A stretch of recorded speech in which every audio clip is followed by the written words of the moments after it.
Chapter 41. The person tied to the tree slowly raised her head, and the messy hair covering her face slid down to her waist.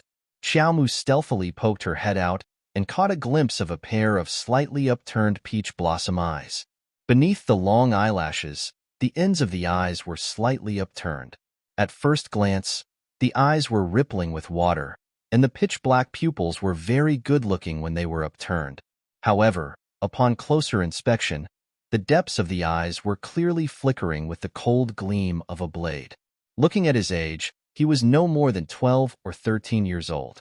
His thin lips were lightly pursed, and the corners of his mouth seemed to be a little chapped from not drinking water for a long time. Arbor shrunk her body and felt a chill on her neck for no reason. Strangely, why did she feel that the young man's gaze seemed to be drifting towards her? Absolutely impossible. She hid so well. Who could discover her? Xiaomu clung to the back of the tree like a small koala, her whole body curled up behind the wide withered tree. Duan Lang, the woman called out delicately. If this goes on, you'll die of thirst. You should listen to me and make do with a drink first. Scram. The young man's slightly deep and magnetic voice traveled far into Arbor's ears. The little fellow couldn't help but curiously poke her head out to take another look. In the end, abruptly shrinking her head back behind the tree, Arbor was dumbfounded and instinctively raised her hand to touch her chest. The moment she poked her head out, she felt that the young man's beautiful peach blossom eyes had directly caught her. It turned out that the feeling of being caught by someone's gaze wasn't her imagination. She clearly hid so well that even those burly men didn't discover her. So how did the young man discover her? He even used that pair of beautiful watery eyes that looked like they could cry at any time to accuse her of leaving him in the lurch. Haha, did she look like someone who would meddle in other people's business? What kind of joke was this? She wasn't in the mood to be a goody two-shoes anytime, anywhere. It seemed that there wasn't much to gain today. She should quickly wrap up and go home to eat, lest she got into trouble for no reason. Arbor was about to slip away when she suddenly heard the young man's gentle voice shouting in her direction. Sister, why aren't you leaving? Run, run, run, run. Don't fall into their hands. What the hell? Arbor's little feet slipped just as he was about to run away. A hint of anger flashed across his stoic little face. This brat was clearly plotting against her. As expected, when the young man called out, the four burly men and the woman with the coquettish voice all turned their heads to look at where she was hiding. Arbor immediately tore a speed talisman, and his speed suddenly increased by 3 times. Like an arrow leaving the bow, she suddenly fled in the opposite direction. Seeing Arbor's burst of speed, the youth's eyes suddenly flashed. The 4 burly men were only stunned for a second or two before they chased after him like wolves and tigers. Xiaomu pulled out another strength talisman and tore it apart. She then kicked over, directly snapping the 2 withered trees in half. The upper half of the withered ancient tree whooshed through the air, sweeping towards the 4 burly men pursuing her. When the burly man running at the front saw this, he swung a fist at the flying dead tree. He originally thought that the dead tree would definitely be swept away by the wind from his fist when the 2 collided. However, reality was so shocking. The burly man clearly heard the sound of his fist breaking, and he immediately groaned in pain. Chapter 42. A bunch of useless fellows. The woman's seductive voice abruptly turned cold. Why aren't you chasing? You can't even deal with a child. What use do I have for a bunch of trash like you? Apart from the burly man with a broken hand, the other 3 hurriedly increased their speed and outflanked Arbor. The 3 of them surrounded Arbor from 3 different directions and looked like they were about to catch her. Unexpectedly, the little girl exploded with an even more terrifying speed in an instant. That tiny figure practically transformed into an S-shaped bolt of lightning and escaped from the 3 people's eyes like a thunderbolt. The 3 burly men were truly stupefied. They never knew that a little girl from a remote village could actually surpass them in speed. It had to be known that although these people were not like mystic cultivators who could easily split mountains, break rivers, and destroy cities with their supreme mystic energy, they were people who had been immersed in special potions since they were young and had cultivated extraordinary external martial arts. Compared to those ordinary people who lacked the strength to truss a chicken, they also had considerable strength. Generally, with their speed, they could almost match that of a level 2 mystic cultivator. The speed of those low-level mystic cultivators might not be able to surpass that of external experts like them. But now, this little girl from a mountain village in front of them actually had such an abnormal speed? This was something none of them had expected. How could they know that Arbor had consecutively torn 2 speed talismans? Her current speed could be said to be exceeding her usual speed. Everything was for the sake of escaping. She didn't think that she would have a good ending if she was caught by that woman with a soft and pretentious voice. Whoosh! Arbor expressionlessly dodged a withered branch and then flipped a few times in the air to avoid 7 or 8 broken branches that shot at her. A trace of graveness gradually flitted across her small, stoic face.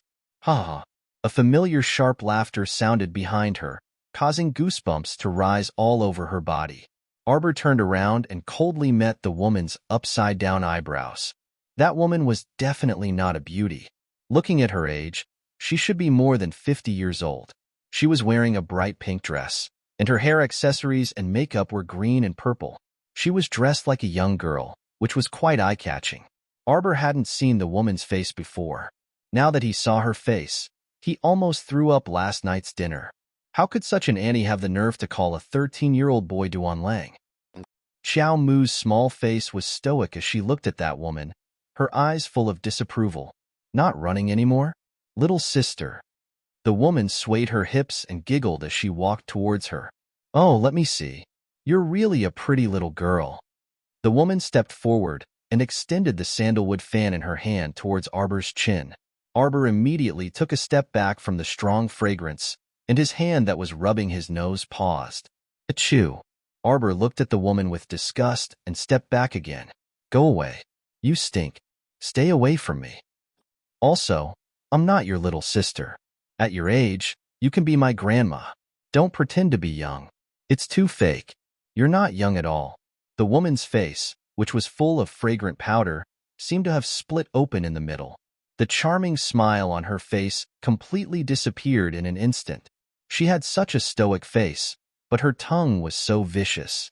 She was simply sinister at such a young age. Buffed at this moment, the young boy tied to the tree let out an unkind laugh. This was tantamount to adding oil to the fire. The woman's expression cracked from anger, and a trace of gloomy, killing intent appeared in her eyes. Chapter 43. Little girl, you're so young, but you've got guts. The woman sneered. Do you know that a lot of people end up dead because of their nonsense? Like you? Arbor crossed her arms and seemed to be standing casually in front of the woman, but in fact, she was on guard all over. The woman was furious, and the sandalwood fan in her hand suddenly turned into a sharp weapon. With a whoosh, she swung it towards Arbor's mouth. From the looks of it, this woman was quite annoyed with Xiao Mu's small mouth that could not spit out anything nice. So she viciously attacked in order to shatter Xiao Mu's mouth and knock out her small white teeth in passing. However, Arbor was already prepared. Seeing the woman wave her hand, she very nimbly dodged to the side. Her body was very petite, and she was also very agile. The direction she dodged to was exactly where a big man was standing. That big man looked at the sandalwood fan flying towards him in horror. Just as he was about to dodge to the side, he found that his body was somewhat uncontrollably stiff for a moment. It was in this moment of hesitation that his head was hit by the sandalwood fan. With a bang, his head exploded like a watermelon. The corner of Arbor's mouth curled up. Just now, she had thrown out a repeat talisman to restrict that idiot's movements and bought her that tiny bit of time. That was enough. No sooner said than done. Arbor had already flashed to the side of the little boy who was tied to the dead tree. The little boy probably didn't expect the little girl's movements and reaction speed to be so fast. His hands that were secretly moving slightly paused. Hurry up and help me untie. Bam! The little fist with the strength of 5 layers hammered his abdomen without hesitation. There was not the slightest bit of tenderness for the fairer sex.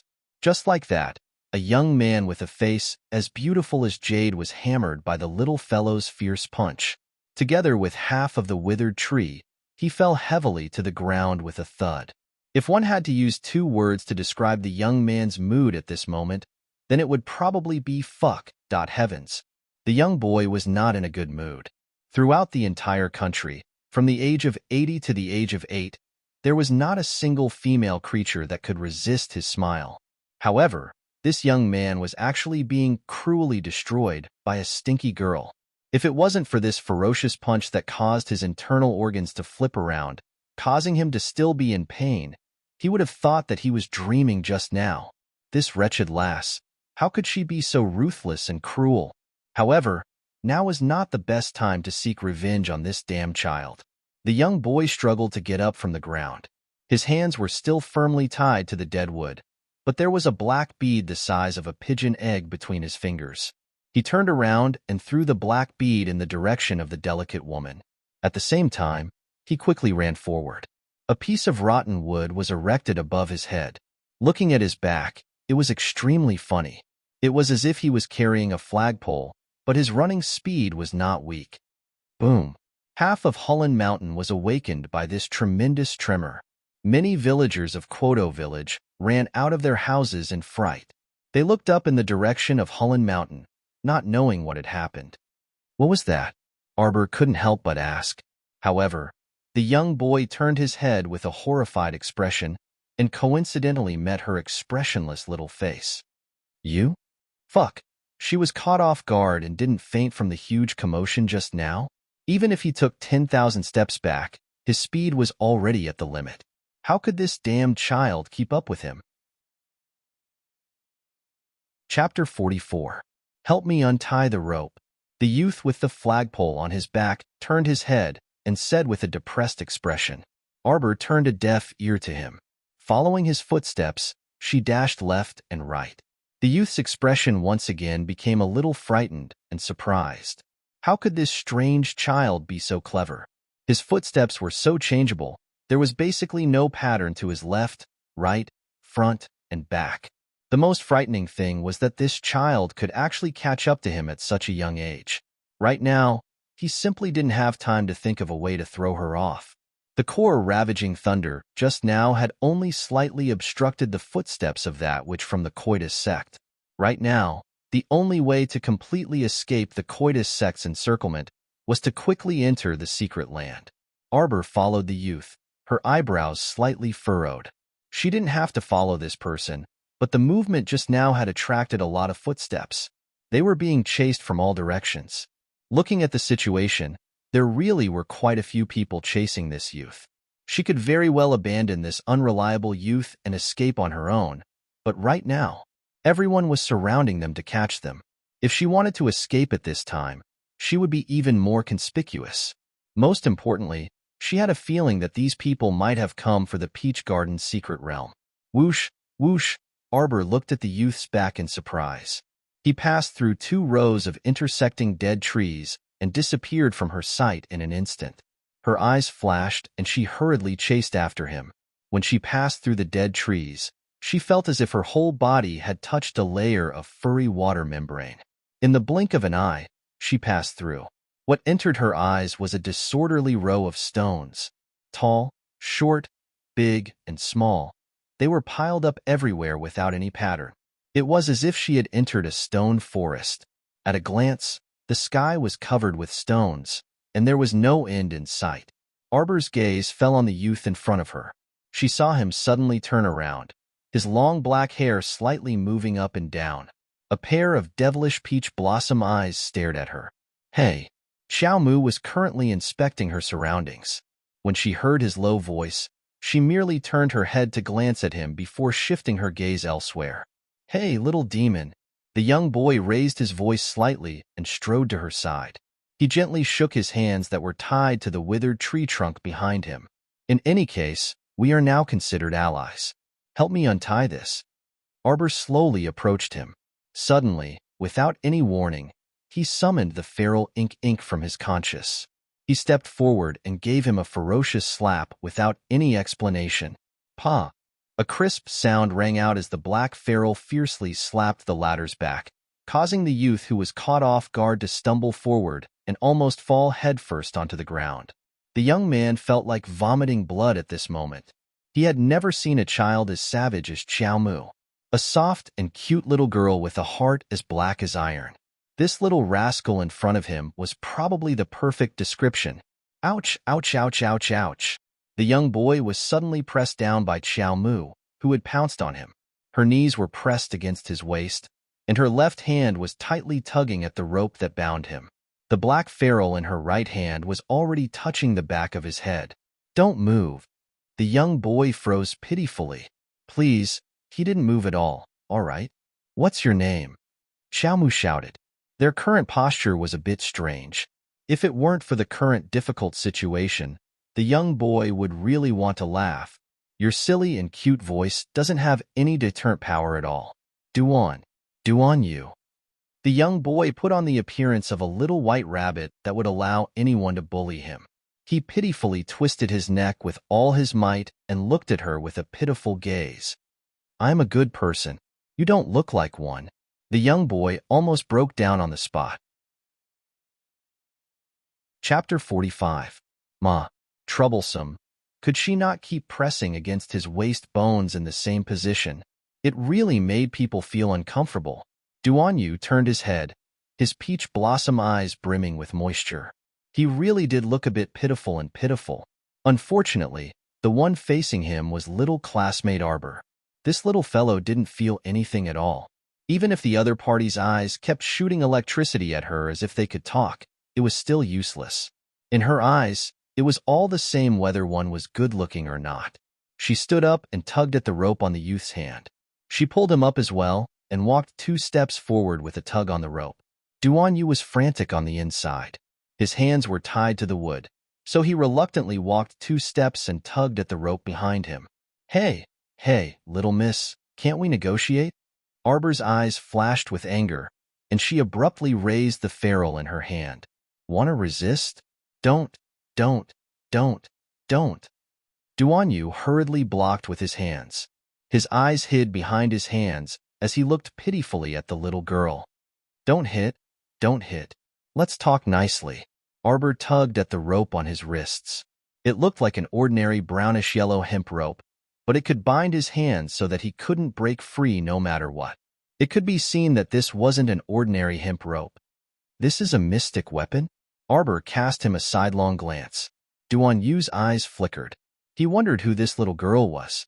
She was clearly a village girl, so how could she have heard of mystic weapons? Bam! Duan Yu fell forward and almost fell face first. It wasn't until he was sprawled on the ground that he realized he was kicked to the ground by that savage little girl. Can't you freaking have a bit of patience? It wasn't that he didn't want to answer, but he needed to organize his words. Ow, ow, ow, ow. Duan Yu wanted to cry. He considered himself an arrogant and domineering person, but he didn't expect to meet an even more arrogant person today.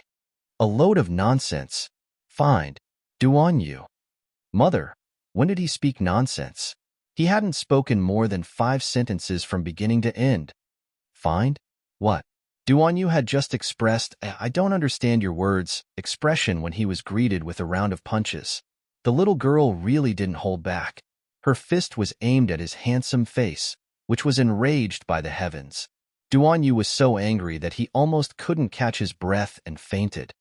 Stop. Ouch, ouch. Damn. Are all kids these days so unreasonable? When Duan Yu's gaze met the child's, he was taken aback by the bone-chilling chill in her eyes. He immediately jumped up and walked forward with a grumble. He didn't know where this child came from, but his entire body was filled with violent genes. If there was a disagreement, he would go berserk on the spot and attack his handsome face. How terrifying. Cough. You know where this is. Duan Yu felt that if he continued to play the fool, the child might really beat him until he became an idiot. The child glared at him with a, "You're talking nonsense" look. He waved his little paw and didn't even bother to say anything. Let me tell you, it's not good for you to feel like you've said a lot before you even finish half a sentence, and you're too lazy to continue. You have to treat it properly. You have to know, people can only express each other's intentions through constant contact and communication. Don't. I'll find. Don't hit me again. Cough, there are about 5 entrances to this mystic realm. Each entrance opens in a different way and at a different time. Duan Yu paused and specially turned back to look at the child. However, he saw that she was expressionless. There was no surprise or emotion in her eyes. It was as calm as a pool of stagnant water, as if she already knew about this. Chapter 46. Arbor pointed at the pile of rocks in front of her, her slender brows raised. Her meaning couldn't be any more obvious. Stop blabbering and get to work. Duan Yu inwardly rolled his eyes.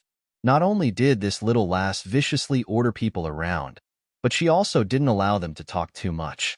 Where did this bad habit come from? Duan Yu sighed inwardly. I have a map in my inner world, but my hands are tied behind my back right now, so I can't look at it at all. The child glanced at his hands that were tied to the dead wood and took a step forward. Duan Yu inexplicably took a step back because he felt that the savage child definitely wouldn't be so kind as to untie him. Sure enough, this ferocious fellow actually flipped him over and forcibly twisted his arms, causing his bound hands to flip to the front. Fuck! It really freaking hurt. Duan Yu wanted to burst into tears and curse even more. However, in the next second, his forehead was hit by that dead wood that was erected in front of his eyes. Woo-woo. He felt that his life was so bitter. With a hopeless expression, Duan Yu resigned himself to his fate and took out a crumpled parchment map from his chest pocket. But that eyesore of a piece of wood, it kept swaying in front of his eyes, so he angrily turned to glare at her. Can you help me chop this eyesore of a piece of wood? How can I look at the map like this? Arbor glanced at his hand, but she didn't have any intention of snatching it over to take a look. She merely raised her eyelids slightly before quickly withdrawing her gaze and pinching it in passing. Crack! A section of the wood was cut short, and the remaining half was tied to his hand. However, it didn't obstruct his view of the map anymore. Duan Yu felt more and more hopeless. He felt that he couldn't communicate with this fellow at all. However, Arbor ignored him and continued to ponder her own matters. Although she didn't know why it was like this, it was very clear that the mystic paradise that didn't appear until 3 years later in her previous life had already been discovered by someone one step ahead of time. However, Arbor frowned slightly and speculated in her mind. Perhaps a similar incident happened when she was 7 years old in her previous life, and someone had already come to the village to investigate the entrance to the mystic paradise. It was just that she was still muddle-headed at the time and didn't know anything. Since the young man had a map in his hands, it was natural that he had sent someone to investigate before. Arbor found that the rope was quite useful. She could hold the boy in her hand and prevent him from escaping midway and leaving her in this corner. Arbor was in a good mood, but the boy was extremely unhappy. He always felt that this little guy was holding his hand like a large dog. Ever since he encountered that old hag from the Coitus faction on the way, Duan Yu felt that his days had been extremely unpleasant. When he stopped, Arbor naturally stopped as well and used his eyes to hint at Duan Yu. Here, Duan Yu felt aggrieved, and his anger was stifled in his chest. Did this imbecile have to be so lazy? Where did she learn this bad habit? Did she think that he would instantly understand her meaning just by hinting with her eyes? It's here. Duan Yu took a deep breath. Oh, Duan Yu had already completely accepted his fate. He stuffed the map back into his lapel, but in reality, he had thrown it back into his inner world. A black bead the size of a pigeon's egg appeared in his hands. Arbor recognized it at a glance. This bead had previously caused half of Hullen Mountain to tremble. She quickly tightened her grip on the rope with an expression that said, "If you dare to mess around, I'll kill you right now." Duan Yu twitched his mouth and grumpily said, "The passageway entrance is just below. I'll blow it up right now. Don't worry, with me here, the core ravaging thunder won't harm us in the slightest." Chapter 47. The core ravaging thunder was thrown down, and it exploded not far from their feet. The terrifying power did not spread to their bodies, as Duan Yu controlled it to a small area. After the pervading smoke dissipated, Arbor held the rope around Duan Yu's wrists and peered through a small head to take a look. The pile of rocks had been blasted into several puddles of stone powder by the core ravaging thunder's power. There was a pitch-black hole that was bottomless. "Let's go," Duan urged from behind. "This entrance can move, and it will automatically seal itself when the time is up." Arbor turned to look at him meaningfully. This guy was very capable. He could directly tear open one of the entrances to the mystic realm with the power of a concealed weapon. Only this entrance can be torn open with force. The other entrances can't be torn open so easily. Duan noticed Arbor's expression and explained. Arbor retracted her gaze and walked towards him. She shook the rope in her hand. "Go down and scout the way first." Duan secretly ground his teeth. Who knew where she inherited her sinister and vicious personality from at such a young age? Duan resigned himself to fate and took a step forward. Suddenly, a glint flitted through his eyes, and he abruptly jumped down without warning. Arbor revealed an icy smile. She released the rope and allowed him to freely fall. She even took a step forward and reached out to suck several large round rocks to her feet. Then, she kicked them down one by one with her toes. "Ow!" Duan's desolate cry came from the deep pit. That brat suddenly felt as if he had dug a hole and buried himself in it. He originally wanted to suddenly jump down and pull that child down in passing to scare her, so that he could completely grasp the initiative for the rest of the journey. Presumably, that child was still a little old and simply couldn't make a judgment and reaction in this kind of sudden situation. However, the child actually didn't hesitate to let go. Arbor cast a sidelong glance at the pitch-black hole, and her lips curled up as she softly said, "Idiot." Then, he walked to the edge of the pit and slowly looked down. A straight and steep stone staircase was built along the side of the hole, completely hidden in the darkness. If one did not look carefully, they would not be able to see that there was such a staircase carved into the wall of the hole. Arbor slowly walked down the straight and steep stairs, counting the steps in his heart. When she counted to 100, a faint green halo slowly entered her eyes. The sound of flowing water drifted into her ears. It seemed that this was the end. When her feet touched the ground, she felt a warm and moist water flow into the soles of her shoes. The underground water has already flowed here? Arbor frowned slightly and walked a few steps forward. Then, he saw Duan sprawled on the ground, his face devoid of any meaning as he quietly gazed at him. Arbor pulled out the ferrule from his conscience with a wave of his hand. He walked to Duan's side and raised his right palm. Duan's pupils contracted as he shouted, "Wait, my left arm's shoulder bone is already broken. I can't attack you in the short term. If you let me stay, I can guide you on how to refine the existing energy in the mystic realm for your own use." Arbor raised a brow and withdrew the ferrule, agreeing to his suggestion. However, her following actions were filled with savagery, without the slightest hint of friendliness. Chapter 48. When this youth leaped earlier, he had made up his mind to harm her. If she hadn't acted according to the situation and let go, she might have already been tricked by the youth. Even an adult wouldn't be able to withstand the gravitational drag at that speed, let alone a petite person like her. If her feet didn't touch the ground, she would be dangling in midair, and her entire body would be carried by that idiotic youth. What a joke. How could Arbor allow this kind of situation to happen? "Behave yourself." Arbor gave the youth a fierce look, telling him to figure it out himself. She then reached out to grab the rope around Duan's hand and dragged him forward. Below their feet was a small, gurgling stream.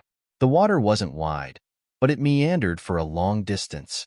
Not long after Arbor walked with Duan, the scene before them started to brighten. Due to Duan being hit by several boulders in succession when he fell, his entire body was covered in fine wounds except for his left shoulder bone, which was slightly fractured and couldn't be lifted.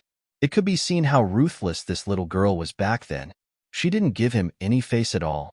Duan had just opened his mouth to speak when he felt stars before his eyes. His mouth and tongue were so dry that he almost fainted. Arbor didn't notice his abnormality. At this moment, her eyes were almost completely fixed on the beautiful scenery before her. In her previous life, when she entered the paradise, this place had almost been completely reclaimed and excavated. Everything that should be looted was taken, and the entire mystic realm was nearly destroyed by those people. How could she see such a peaceful and beautiful scene now? The land of paradise looked like a secluded valley. The valley was surrounded by magnetite mines. The mountains rose and fell continuously, and the magnetite inside was innumerable. What entered her eyes was a small peach blossom forest. Beside the forest was a small, lush green lake with a relatively calm water surface. When they walked through the passageway, the stream beneath their feet also diverged from this small lake. The lake water looked rather clear and calm. Separated by the emerald lake surface, the nimble little fish swimming below could be seen clearly. This place was filled with a dense mystic energy aura. With such abundant, profound energy, wanting to absorb it all within a few days was a fool's dream. Arbor frowned. She couldn't stay here for too long. If they didn't go home by nightfall, their mother, Wei Chin, would be worried to death. Therefore, Arbor shifted his gaze to the young man with his head tilted. He grabbed his wrist and pulled it hard. How do I refine it? Unexpectedly, as soon as she finished speaking, the young man fell to the ground with a bang. Xiaomu finally realized that something was wrong with the youth. She frowned and kicked him lightly. What are you doing? Don't play dead. Get up. He was such a weakling. How could he be so weak after being hit by a few stones? The young man tried his best to open his mouth. He really wanted to tell this guy that he hadn't eaten or drunk anything for a few days. Now, his hunger and thirst had completely broken out. He needed water and food to replenish his strength. The young man struggled to move his finger and wrote the word water on the green pine soil. Arbor frowned and looked down at him. Do you want to drink water? Men were so troublesome. Arbor pulled up the weak young man and directly dragged him to the side of the lake. Drink. Chapter 49. What? The youth's eyes were about to pop out of their sockets. 10,000 giant beasts were roaring in his mind. Damn girl actually made him drink this kind of dirty lake water. Was this kind of thing for him to drink? It was so dirty. If it wasn't specially treated, wouldn't he have diarrhea after drinking it? How could that do? How honorable was his status? He had to drink filtered water at the very least. Give me water. Duan Yu weakly spat out these words. Seeing that his arm was broken and he was already in such a miserable state, shouldn't the child be benevolent and extend a benevolent and friendly hand to support him? Reality proved that the child had long fed something like kindness to the dogs. Hearing Duan Yu's words, the child instantly snorted, and impatience and viciousness surged out of her eyes. She directly reached out to grab Duan Yu's long hair and heavily pushed his head down, burying his entire upper body in the lake water. Gurgle, gurgle, gurgle. The miserable youth was caught off guard and was forced to drink a large mouthful of water. He instantly felt that the entire world was filled with eerie malice towards him. Cough, cough, cough. The youth struggled but was pressed down by the child, so he gulped down another mouthful of water. Ugh, cough, cough, cough. When Duan Yu's head could finally float to the surface, his upper body was drenched by the lake water. His handsome face was flushed red, and this was the first time he felt angry. Who the hell knew how many dirty floating things he had just swallowed?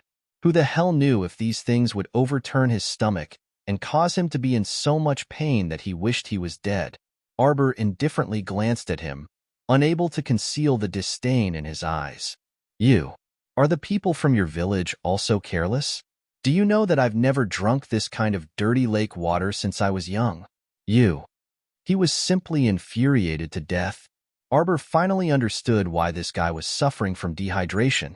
So it turned out that he had never drunk any water because he despised other people's drinking utensils for being dirty. Arbor sneered, unable to conceal the mockery and indifference in his eyes. Despise it for being dirty? That's because a pampered young master like you has never experienced a real shortage of food and water.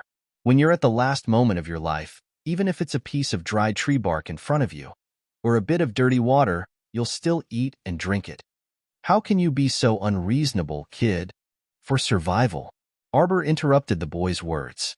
Looking at the boy's slightly stunned eyes, he said coldly, when the only thing left in your mind is to survive, you don't care about anything else. Clean? Dirty? Arbor smirked. Soon, You won't be able to be picky.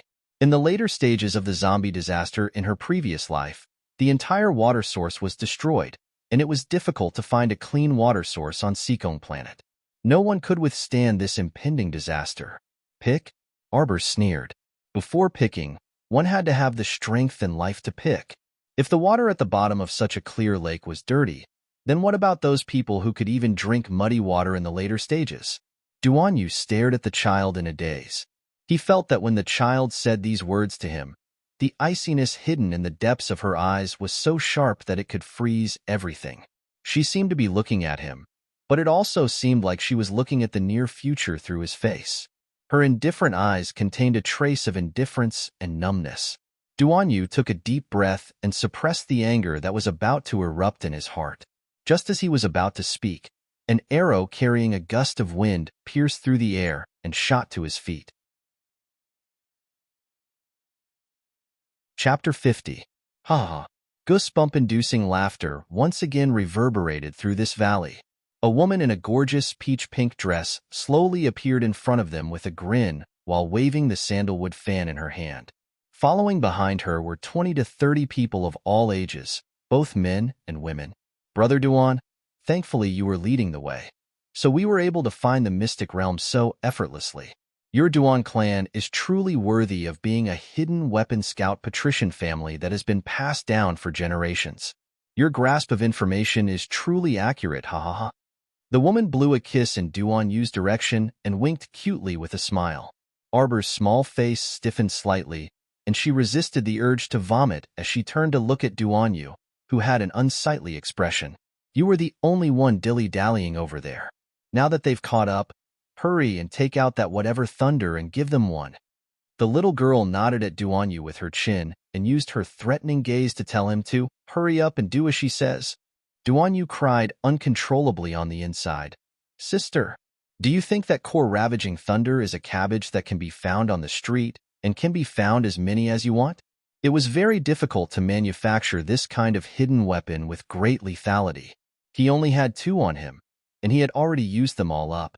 So where would he get more? Xiao Mu stared sharply at him, incessantly hinting at him with a ruthless gaze. The latter instantly understood in a flash, and he pretended to reach into his bosom to fumble around. But the core-ravaging thunder's power is enormous. If I throw it here, it might cause the entire secret realm to collapse, right? At that time, it won't benefit either of us. Ha ha ha. Arbor suddenly chuckled. Duanyu's fumbling motion froze as he stared dumbly at the little girl. He felt like he had never seen a second expression on her face other than apathy and indifference ever since he started interacting with her. But now, the little girl was actually smiling. However, this smile was worse than not smiling. Her smile was so fake.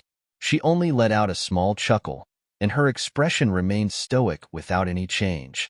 Have you ever seen such an uncoordinated and unsynchronized smile? Give it to me. Duanyu glared fiercely and reflexively took out something and handed it to Arbor. Arbor took it with his small hand and held it in his palm. He pretended to raise his right hand high and was about to throw it down. The crowd of Coitus sect disciples who were watching from the front almost had a heart attack. The woman screamed, "Stop, stop, stop, stop. Little girl, let's talk it over. Let's talk it over." Arbor expressionlessly turned to the people from Acacia sect. "What's your name?" The woman was dumbfounded. She felt that there was something wrong with this commanding tone, but she didn't know if there was something wrong with her reflexes, but she actually replied reflexively, "Ha, ha, Yao Ji. My name is Yao Ji. It's the left protector of the Coitus faction. Little girl, let's talk things over slowly. Isn't that right?" What a joke. With the power of the core ravaging thunder, a single one of them could really destroy this secret realm. At that time, no one would be able to escape unscathed. What was the point of that? The Coitus sect was here to seek wealth. How could they just watch as so many magnetite mines in this mystic realm were about to be destroyed? How could one enter a treasure mountain and return empty-handed? Just thinking about it made one's heart ache. If this treasure ground was destroyed like this, retreat. Arbor clenched his right hand. The people from Coitus sect subconsciously took 2 steps back. Suddenly, Someone screamed from the crowd. Io, there's something. Whoosh, whoosh, whoosh. It was as if several bolts of lightning flashed before everyone's eyes. The people who were attacked all fell to the ground in pain and clutched their wounds. Their complexions instantly darkened. Chapter 51. Arbor raised her eyebrows. From her angle, she just happened to see 4 of Coitus sect's disciples fall down in an instant. The unlucky person closest to her line of sight had not even been on the ground for a minute before his entire body turned into a dark green color. His eyes bulged and a dark green liquid flowed from the corner of his mouth. His head was tilted to one side, and he was no longer breathing. It was obvious that he had been killed by a fatal poison in an instant. What a strong poison. It didn't even give people a chance to take the medicine and caused them to die on the spot. What's that? Yao Ji turned her head with a chill running down her spine. She caught a glimpse of a white light flitting past the corner of her eye. She immediately flung out the sandalwood fan in her hand without hesitation. A strand of mystic energy was attached to the fan, and it suddenly collided with the white light. Chirp! The white light that was hit fell to the ground, and the halo that surrounded it suddenly dispersed, revealing a palm-sized white furry squirrel. The little guy cleverly glanced at Yao Ji, who was glaring angrily at it, then turned around and scampered away. Arbor couldn't help but snicker in her heart. When this little white mouse appeared, it was flashy and savage, biting 3 or 4 people to death in a matter of minutes. I didn't expect it to be such a coward, turning around and running away when it saw the situation wasn't right. It's just that the direction it ran in without a head or tail.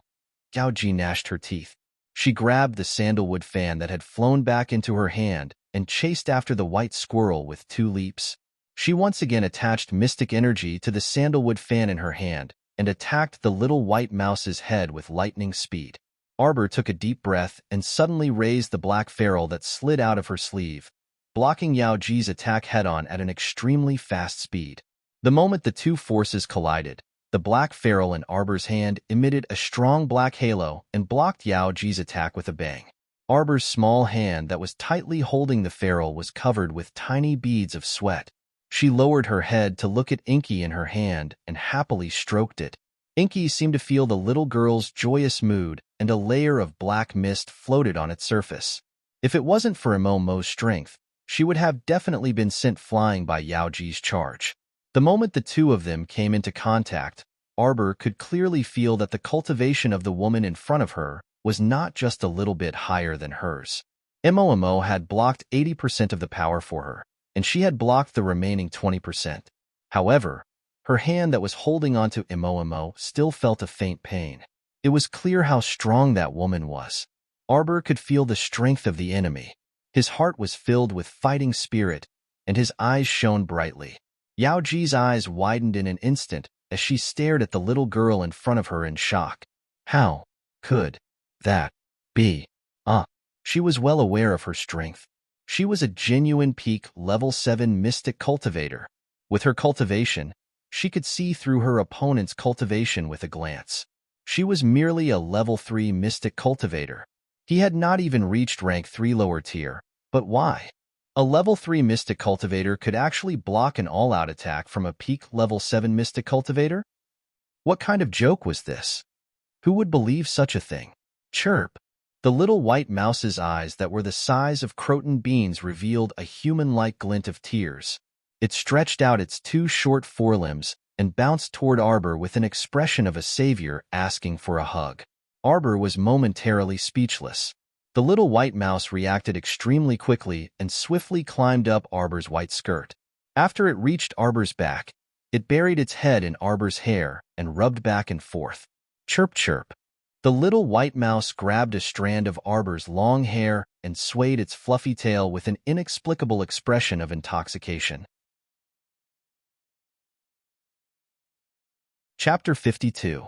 Duanyu, who was watching coldly from the sidelines, sneered.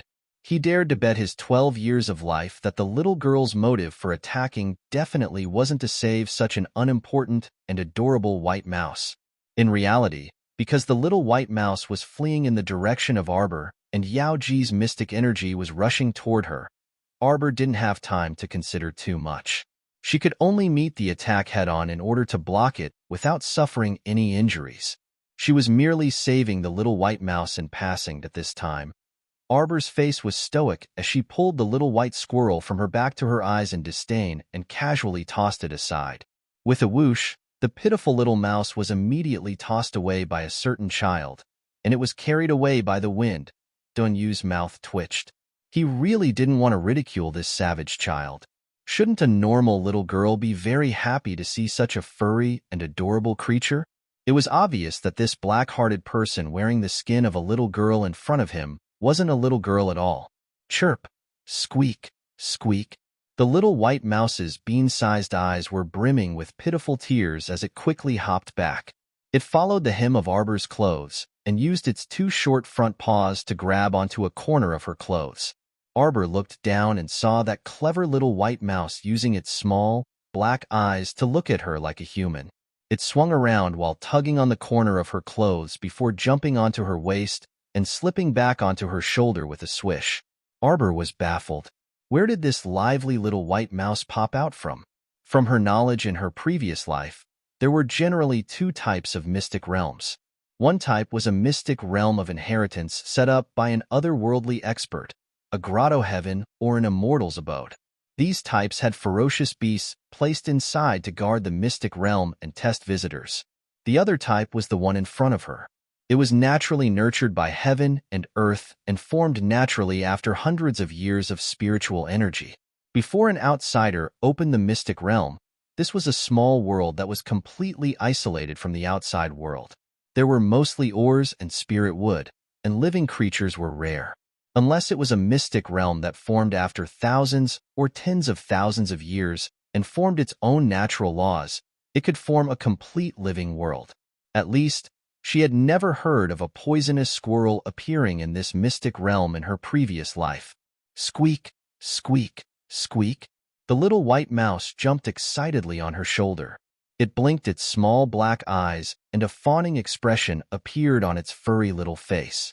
Xiao Mu's small hand grabbed the white mouse again, just as she was about to fling it thousands of miles away so that it would not be able to get close again. Mystic energy that suddenly condensed from all directions froze her in place. The dense, profound energy congealed into a substantial cloud, completely pressing down on her body. What's more, the profound energy in the entire mystic realm from all directions was unceasingly gathering in her direction. This strange movement was quickly detected by Yao Ji and the others. Each and every one of them widened their eyes in fright as they looked left and right, watching as the flowing profound energy passed by them and went straight to the little girl's side without any reluctance. How could this be? Yao Ji was so shocked that her eyeballs almost fell out of their sockets. What was this stinky girl doing all of a sudden? Until a nearby Coitus sect disciple asked in a trembling voice, "Little girl, are you refining all the profound energy in the mystic realm? How is that possible?" Yao Ji immediately let out a screech like a turkey. Her eyes stared straight at Arbor. What kind of joke is this? She's still so young. Forcefully refining all the profound energy in this mystic realm won't give her any benefits. She'll only explode. Chapter 53. While Arbor was in a daze, she immediately calmed herself down and sat cross-legged. With a grave expression, she slowly guided the profound energy that was surging from all directions into her profound veins. When the surging profound energy drilled into her body, Arbor suddenly felt like she couldn't breathe. She was very clear that her profound veins were currently very weak and couldn't absorb too much profound energy. What was called biting off more than one could chew? Being greedy might not necessarily have a good ending and might even backfire. Therefore, not to mention how piercing the envious, jealous, and hateful gazes of Yao Ji and company were, Arbor didn't want to inexplicably absorb the profound energy from all directions at this time. The little fellow's face was heavy and solemn. She took a deep breath and tried her best to calm down. She couldn't be nervous. The more anxious the situation was, the calmer her heart was, and she couldn't lose her composure. She was suddenly stunned. Although her small face was paralyzed and the people around her couldn't see any clues, Her heart was already in a perilous situation. What was going on? Her vision that was originally focused on inspecting the weak, profound veins in her body was now stuck in her dantian. Only a level 10 mystic cultivator or above could see the dantian. But now? Who could explain to her why her dantian looked so different from her previous life? In her previous life, when she reached level 10 mystic cultivation, she had once seen her dantian. It was a ball of white fluid. She could clearly see that the milky white fluid flowed to the profound veins in her body and circulated in her body before finally returning to her dantian. Cultivation in a normal sense was firstly to strive to condense a mystic consciousness avatar to strengthen the mystic consciousness. Secondly, it was to repeatedly guide the profound energy to circulate around the body and strengthen the body's profound veins over and over again in a dull and tedious manner. If one didn't have a fortuitous encounter or a pill to expand the profound veins, normal mystic cultivators would continue to cultivate their profound veins and increase their profound energy. This was called bitter cultivation. Since the heavens had already given you profound veins that were different from normal people's, it naturally wouldn't allow you to easily reach the heavens in one step. Cultivation was raised bit by bit through daily practice.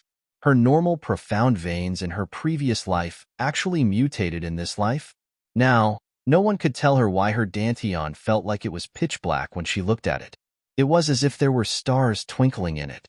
At first glance, it didn't look like a dantian at all.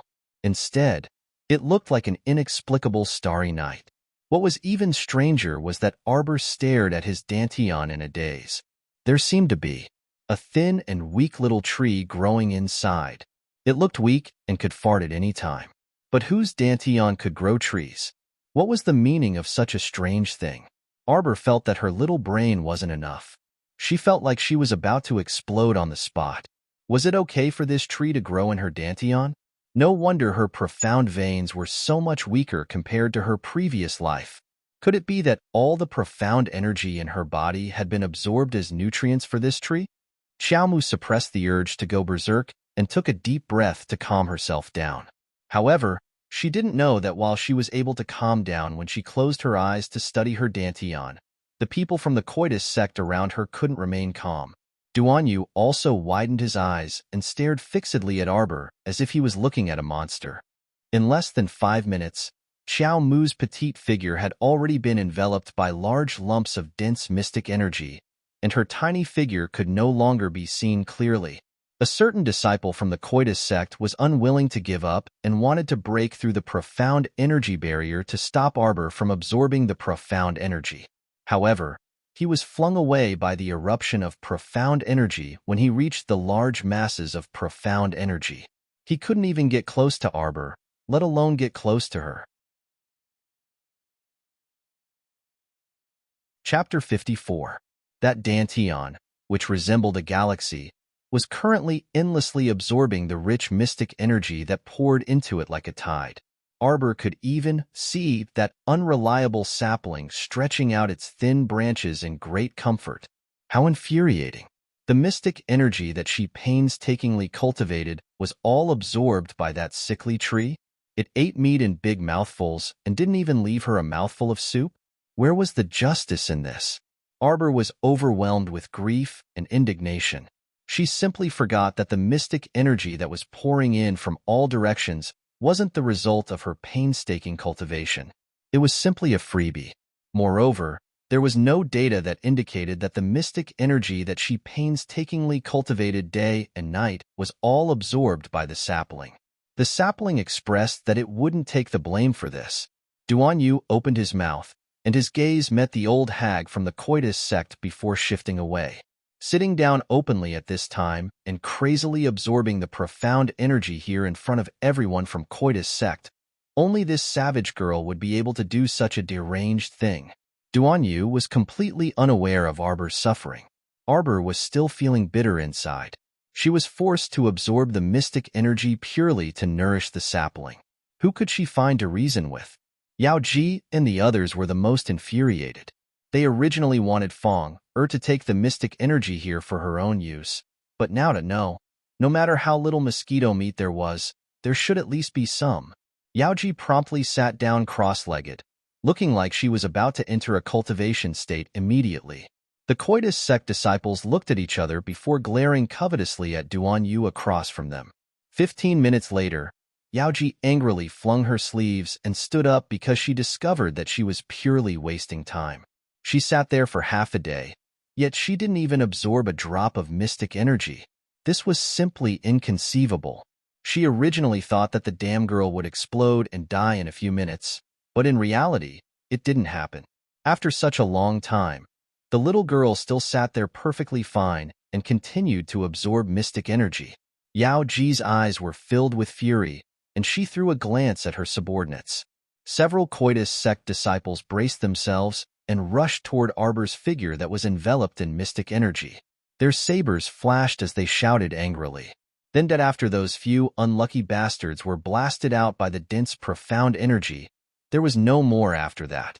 He simply couldn't injure the wretched lass who was wrapped in layers of profound energy, nor could he stop her from absorbing it.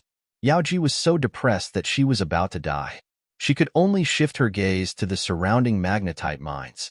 With a wave of her hand, she said, "Take all the magnetite away." The 20 or so Acacia sect disciples looked at each other with a bitter look on their faces. There were a lot of magnetite mines in the mountains here. Would the 20 of them be able to finish mining in a few months? Hurry up. If the people from the other 4 gates follow us, we'll have no chance. Yaoji pointed forward with both hands, and the 20 or so disciples all stepped forward, preparing to run towards the mine. Suddenly, the ground beneath their feet began to tremble. The entire earth was shaking, and the 20 or so disciples immediately fell and rolled on the ground. Yaoji barely managed to steady herself, and she turned to look at Duan Yu with an unsightly expression. What happened?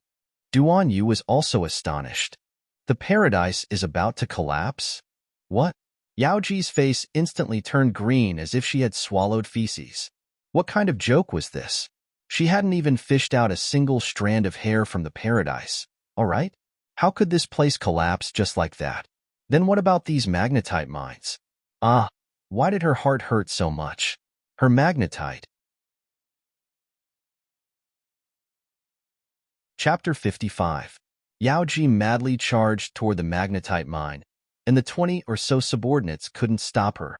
Halfway there, her subordinates pounced on Yaoji one after another, hugging her waist and thighs as they held her down. They repeatedly exclaimed, "Lord Yaoji, don't. My lord, hurry and leave. It'll be too late if you don't leave now. Magnetite, my magnetite." Yaoji crazily grabbed the hair of one of her subordinates who was hugging her waist. She pulled out a few strands of that unlucky fellow's black hair, causing him to cry out in pain. The front half of his head became barren in an instant. The subordinates' tears streamed down. Why were they, the loyal and devoted subordinates, always the ones suffering? At this time, the thick mystic energy surrounding Xiao Mu had dissipated at some point in time. When she stood up, she saw this chaotic scene, and the corner of her mouth twitched.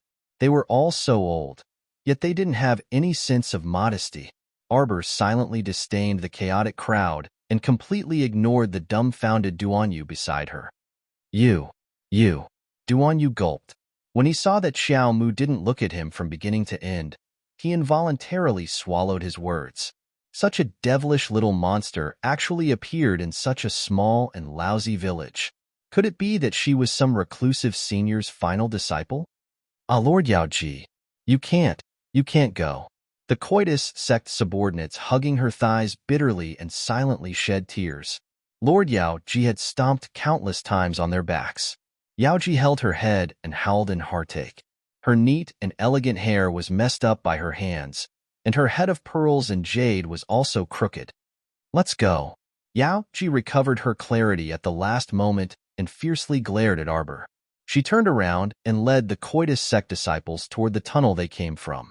However, the tunnel actually disappeared. The group stood there dumbfounded as they watched the tunnel that connected the Mystic Realms Valley to the outside world warp and disappear before their eyes. The entire Mystic Realm was in the midst of collapse, so it was normal for the tunnel to disappear. Because at this time, even the surroundings of the valley were being squeezed continuously. The magnetite mine that was originally very far away from them seemed to be pushing towards them step by step. Yao Ji's pupils shrank, her face filled with horror.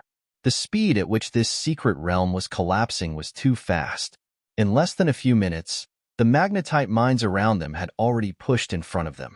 The circle of 20 to 30 people was continuously shrinking, and the terror in their eyes was about to overflow. "Stupid girl, I'll kill you." It was all this wretched girl's fault. If she had not rashly absorbed all the profound energy in this place, how could such a strange change have occurred? Even if she died, she would drag this wretched girl down with her. As the outer ring shrank, they stood less than 100 feet from where they stood.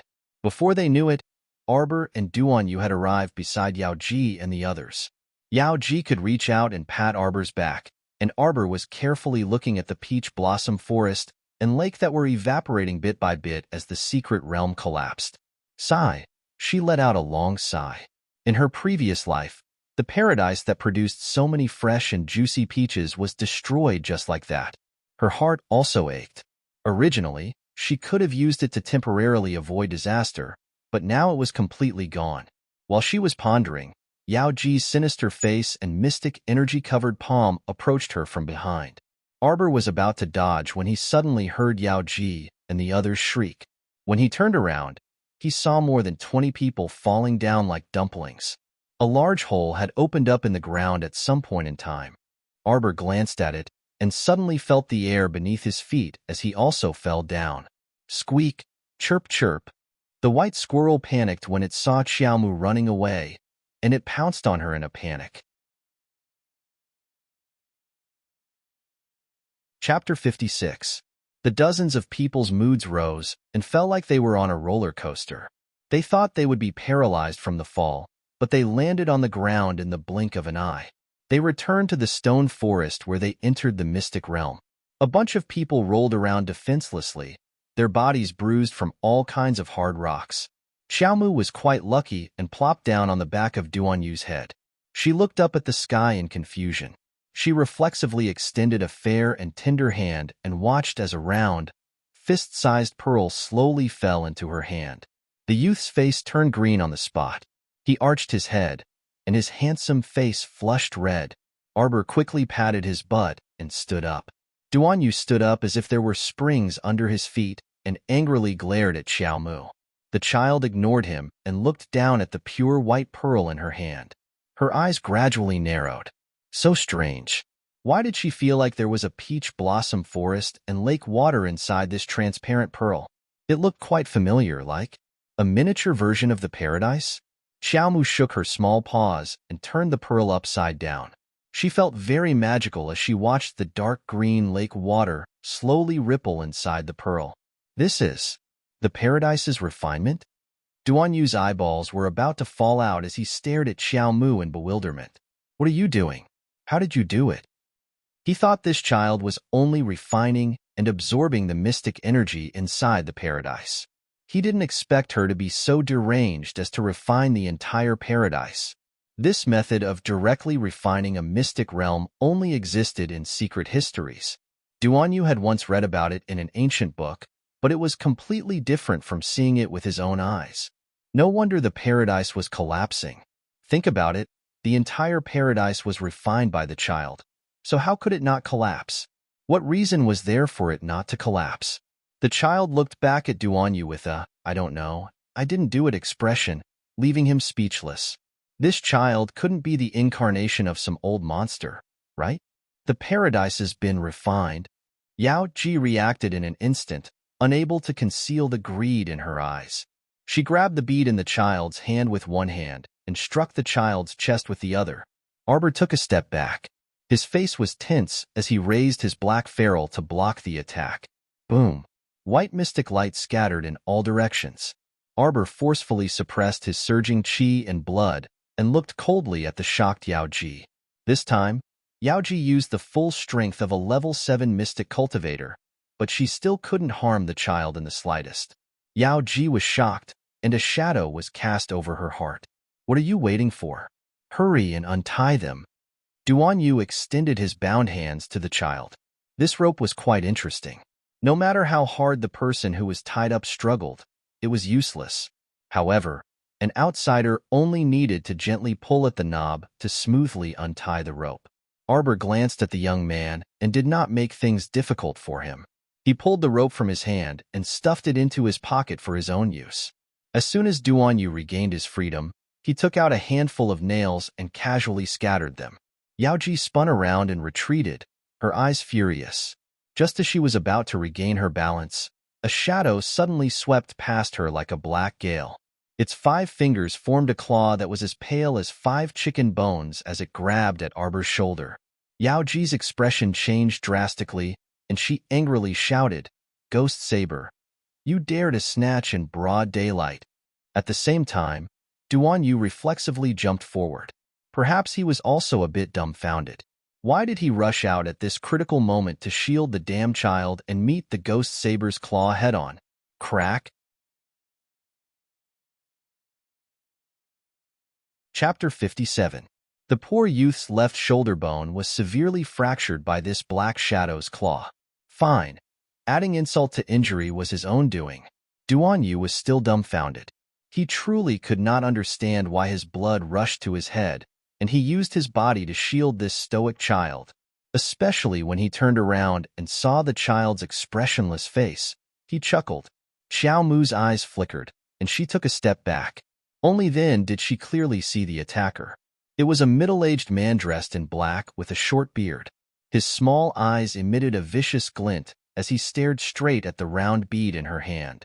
"Hand over the heart of paradise, and I'll spare your life, child," the middle-aged man in black coldly said with downcast eyes with one hand behind his back.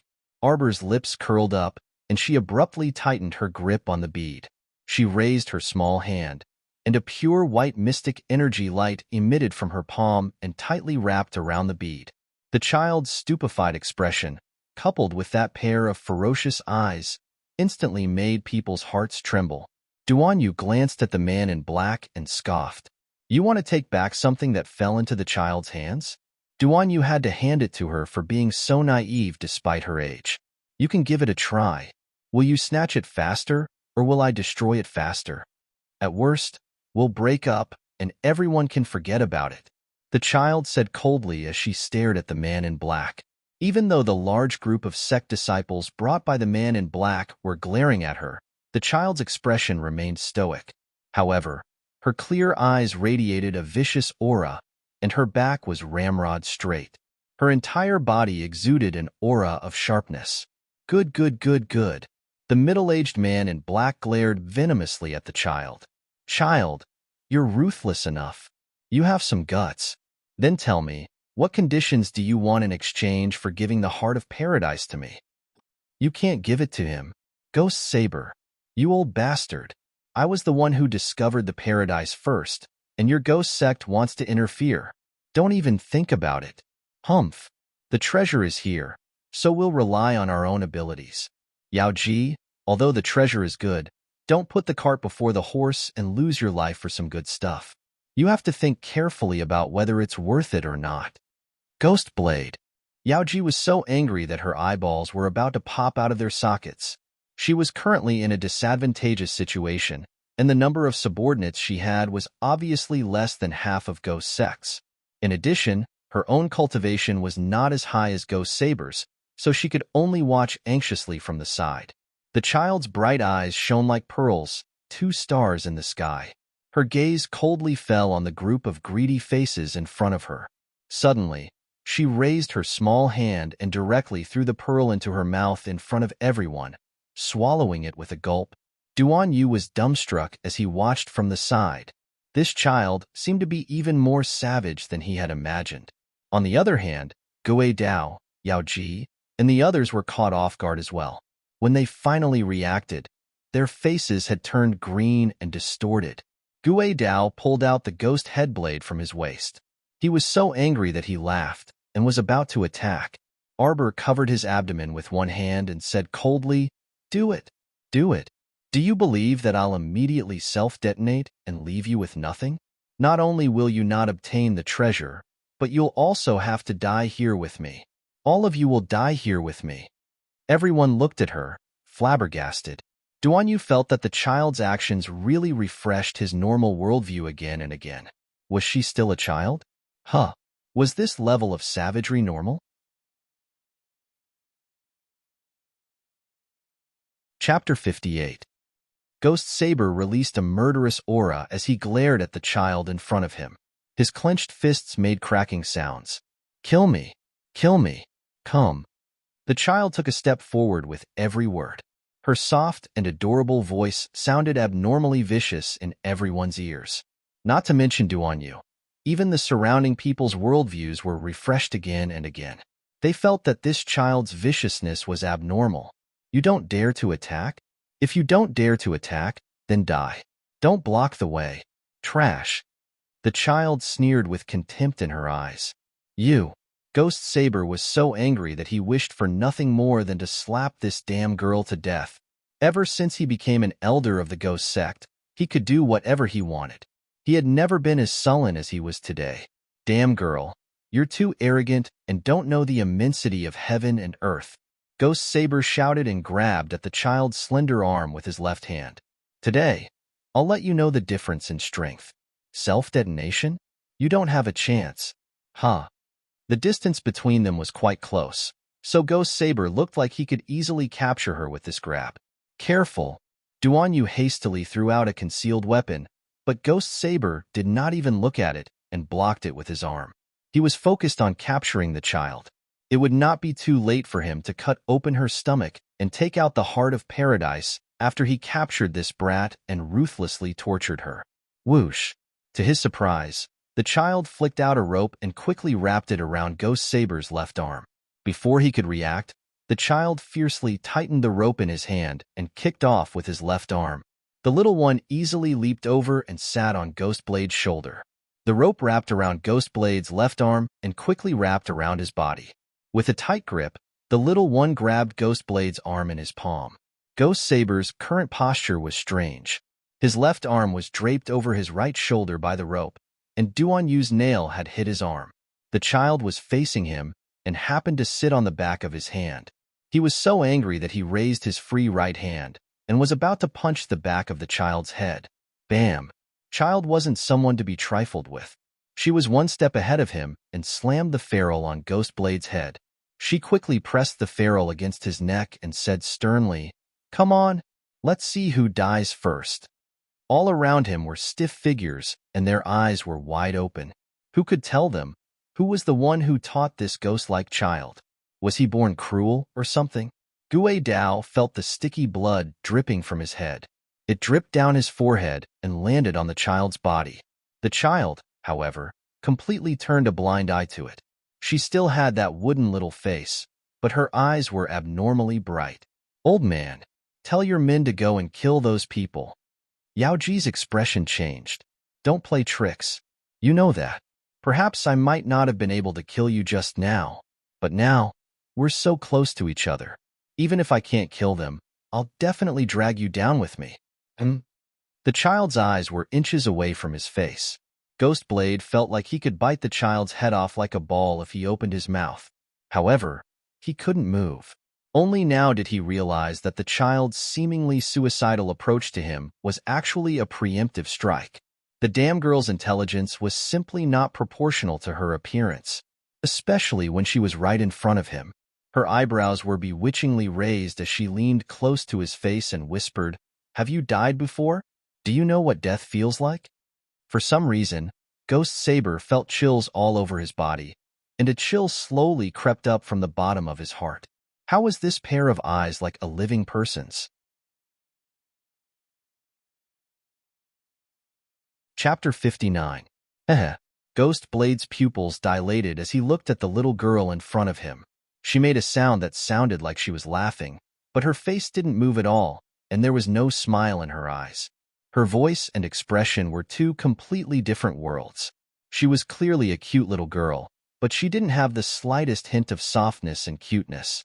Instead, he felt that she was filled with an eerie, ghostly aura.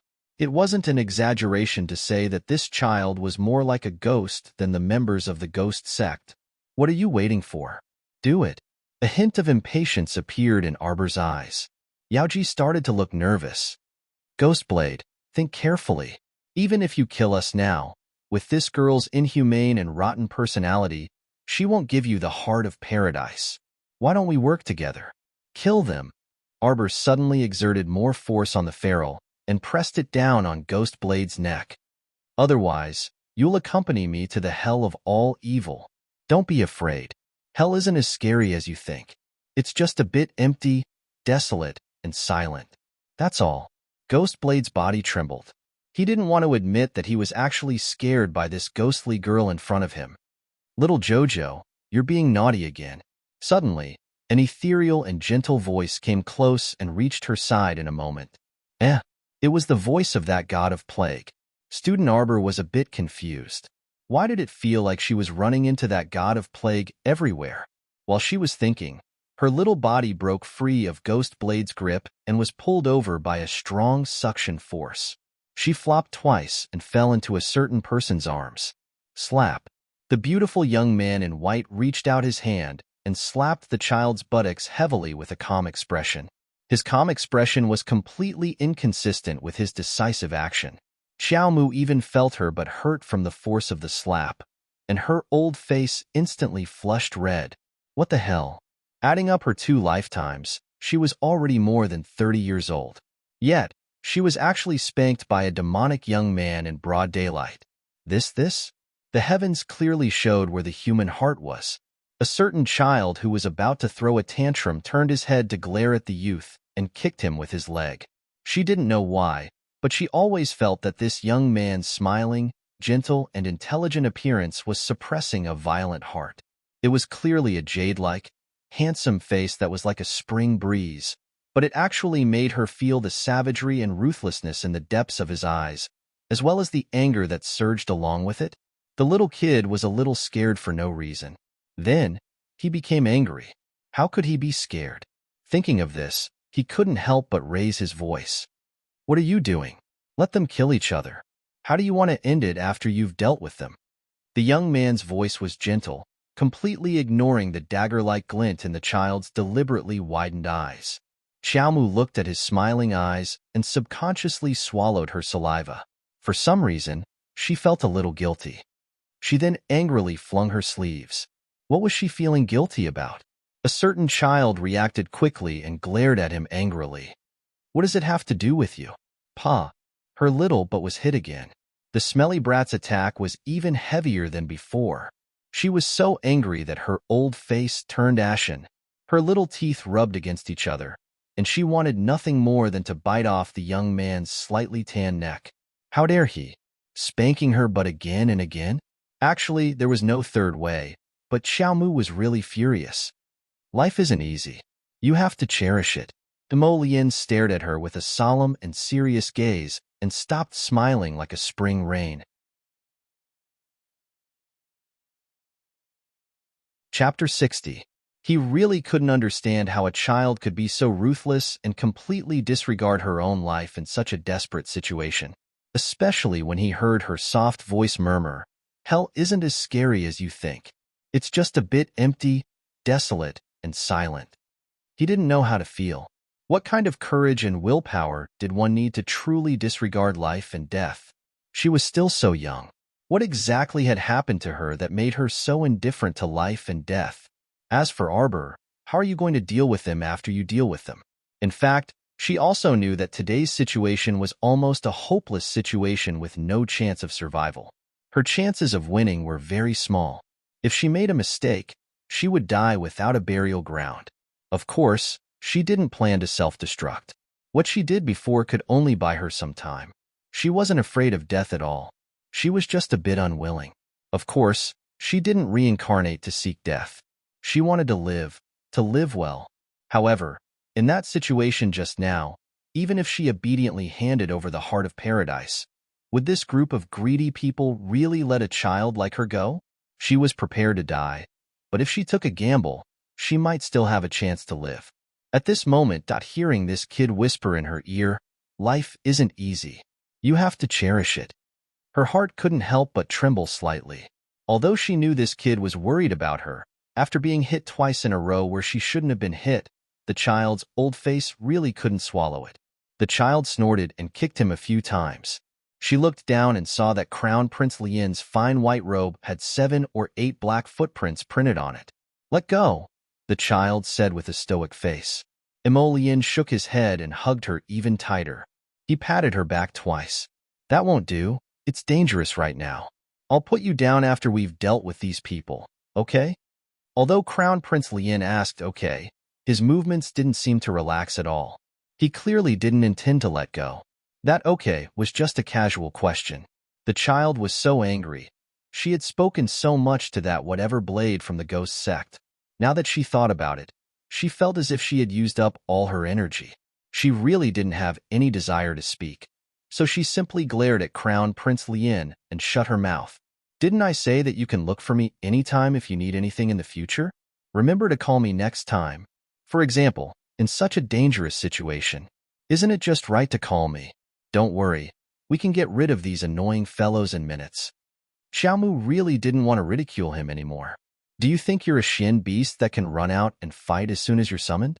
Moreover, everyone knew that only mystic cultivators above level 10 had the chance to contract with mystic beasts, okay?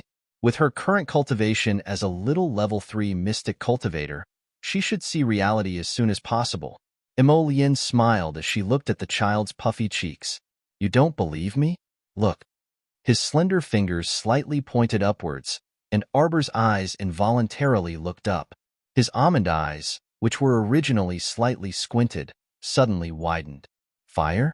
Bright red, scalding flames, each the size of a fist, descended from the sky like a celestial maiden scattering flowers and attacked the flabbergasted ghost saber, Yao Ji, and the others. Xiaomu reflexively reached out to cover her head, but she quickly discovered that the flames didn't come at her head at all. Instead, they directly bypassed her and Crown Prince Lien and chased after the others with whooshing sounds. Before long, half of the stone forest was engulfed in a sea of fire. Chapter 61. What is this? Ghost Saber hurriedly channeled mystic energy to block the flames, but the mystic energy enveloping his body was instantly incinerated by the scorching flames. Ghost Saber and the others were suddenly exposed to the fire, and before they could recover from their fright, they smelled the burning smell of people being roasted alive. To their horror and despair, the burning smell did not come from anywhere else but from their own bodies being roasted. Ghost Saber instantly turned into a burning man. His entire body was covered in flames as he blankly ran around, flailing his arms and pouncing on several unlucky ghost sect disciples. The heavenly fire descending from the sky instantly swallowed everyone into the sea of fire. No matter how they struggled or screamed, it was to no avail. Arbor, who was watching from the side, was rather calm. He slightly raised his head to look at the smiling Crown Prince Lien. This brat was truly a hypocrite. He was an incomparably ferocious fellow, but he wore a handsome and elegant facade like a banished immortal. He really knew how to act. However, on account of him taking care of this group of idiots, Xiaomu felt that the Crown Prince seemed to be a bit more pleasing to the eye today than in the past. No matter what, this brat had saved her life, so she could consider the matter of him spanking her butt and humiliating her old face in front of everyone a foregone. Lien tapped her finger and took out a coiled hemp rope from the fire. A faint smile appeared on her lips. "It's actually the spirit binding rope. This little toy is quite useful." The child naturally reached out to take it and frankly confiscated the hemp rope, casually stuffing it into his clothes as his own. Lien couldn't help but smile. This child was truly adept at silently collecting treasures. Every time he did something bad, his face would be stoic and serious. He was truly adorable. She couldn't resist pinching the child's fleshy cheeks, but she received an unhappy glare from a certain child in return. Slap. She forcefully slapped his hand away and suddenly recalled the miserable Duanyu. He couldn't have been swallowed by the sea of fire, right? This miserable fellow had saved her just now. Arbor twisted his small body and turned half a circle. His gaze swept back and forth in the sea of flames, searching for Duanyu's whereabouts. However, aside from where she and Crown Prince Lien were standing, Fire was spreading everywhere in the stone forest, and visibility was extremely low. Arbor couldn't find any trace of Duanyu after searching for a long time, and her delicate brows involuntarily furrowed. Don't worry, the kid from the hidden weapons family has the ability to protect himself, so he would have run away long ago. Emolian turned her little face back. Let's go home. It was time to go home. With such a delay, it was estimated that it would take an entire night. Mother was probably going crazy with anxiety. Arbor lowered her eyes and subconsciously looked into her dantian. She saw that the heart of paradise that she had swallowed was being hugged by the two intertwining branches of the sapling. It was strangely tight, as if it was hugging it. Arbor blinked and tried to squeeze the little tree with his profound energy, making it let go. Who would have thought that the sapling would throw out a few more soft branches, holding on tightly without letting go? It freaking became a spirit. Arbor angrily withdrew her mystic energy. She couldn't understand why there was a strange tree growing in her dantian. Was there really no problem with this dantian? Wouldn't it hinder her cultivation on the right path in the future? No, she had to try again. Xiaomu held her breath and drew out a large amount of mystic energy stored in her mystic meridians. She directly transferred it into her dantian and fought with the sapling for the heart of paradise. Chapter 62. The two sides fought a tug-of-war for a while before the sapling finally let go unwillingly. However, the strange thing was that Arbor seemed to be able to sense the sapling's indignation. He could even see it wailing in her dantian, shaking its trunk and shaking its branches to point at the heavens and curse the earth. Ha, how could a tree become a spirit? Was this dantian still her dantian? Did she still want to make the decision? Did they ask for her permission before becoming a spirit and causing mischief? This kind of abnormal behavior should be ruthlessly slapped to death before talking about it. Jojo? Xiaomu recovered her wits and pushed away Emolian, who was close to her face. She opened her mouth and spat out a round, jade-like bead. How do I use this? Those people wanted to snatch her heart of paradise with twisted expressions. They couldn't have some ulterior motive, right? Yushio, who had just finished taking care of some lackeys, appeared with a person in his hand and stared at the round bead in the little fellow's palm in astonishment. Wow, that's a miniature version of the paradise?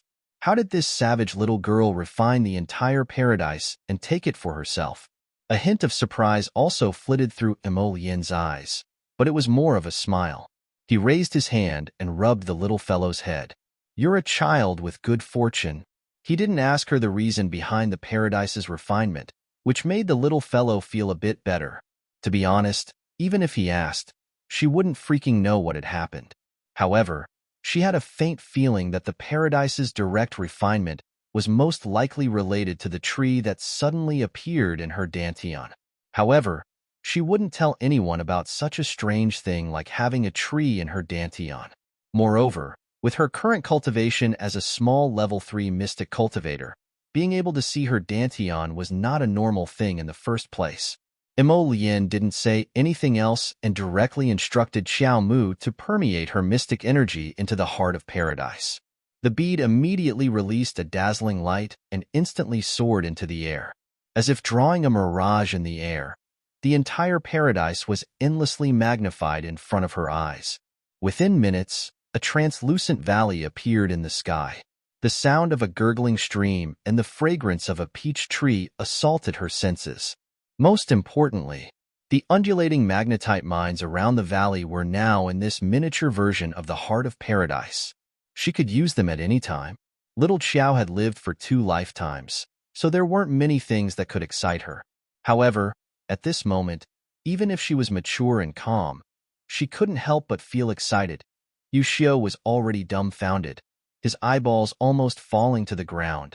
Who would have thought that the peach blossom spring that so many noble clans had been searching in secret to no avail would actually be refined into the heart of peach blossom by an unknown little girl from a mountain village?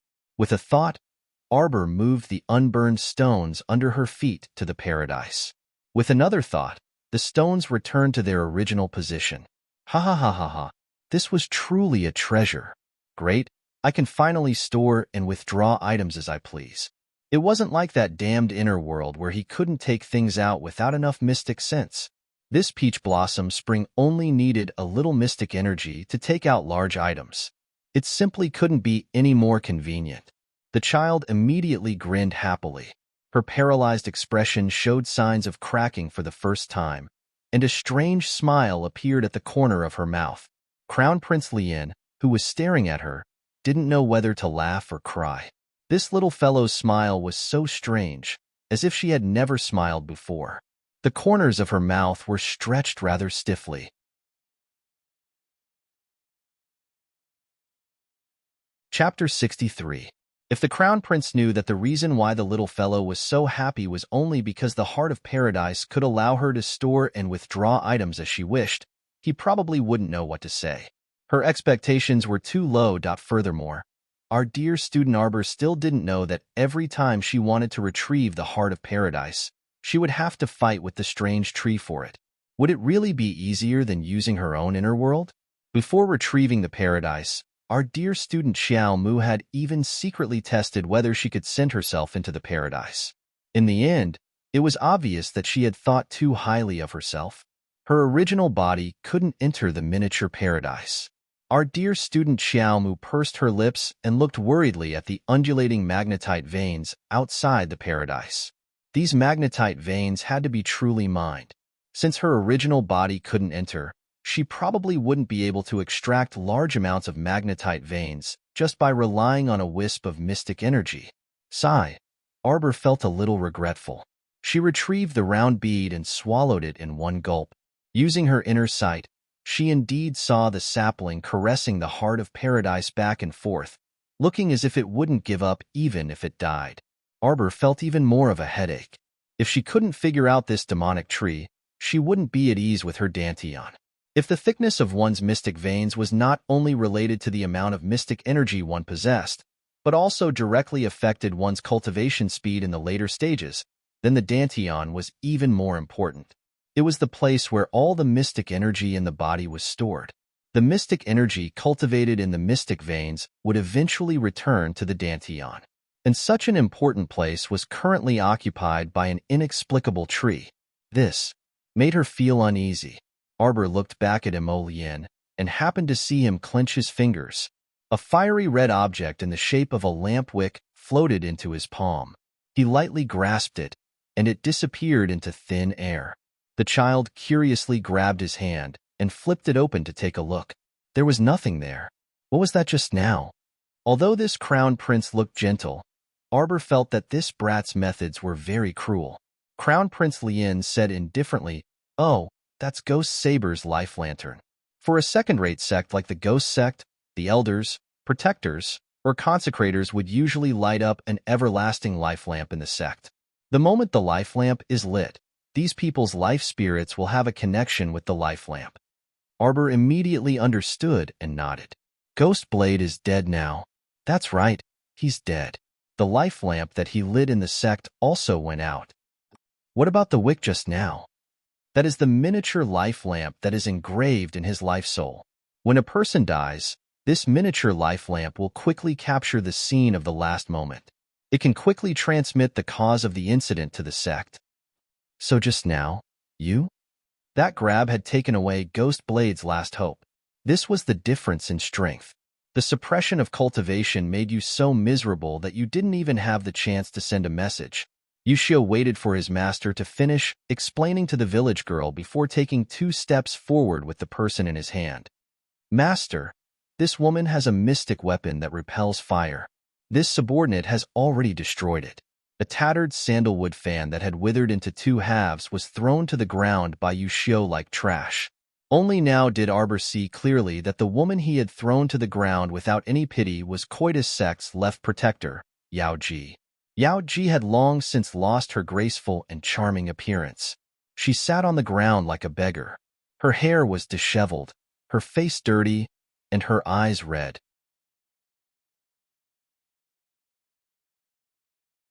Chapter 64. Her hair was like weeds from the fire, and locks drooped down from her head. Her lips were slightly cracked from the heat, and she sat there in a daze with a confused expression. Yu Xiu went up and kicked her, then turned to say to Emolian, "Master, this woman is pretending to be crazy and acting dumb." Yao Ji wasn't acting dumb like Yu Xiu said. She had indeed been scared silly. Coitus sect was considered an upper-class sect, but even she, a left guardian with a rather lofty status in the sect, had never seen someone who could destroy so many people with a flip of his hand. It was as if they were ants in his eyes. Everyone, including the level 8 mystic cultivator Ghost Saber, couldn't survive for more than 3 seconds in this youth's hands. A trace of fear overflowed from the bottom of Yao Ji's heart. Emolian didn't even bother to look at her and merely said coldly, "Clean it up." This kind of trash dared to attack little Jojo. She was an eyesore and truly lived up to the saying that she valued money more than her life.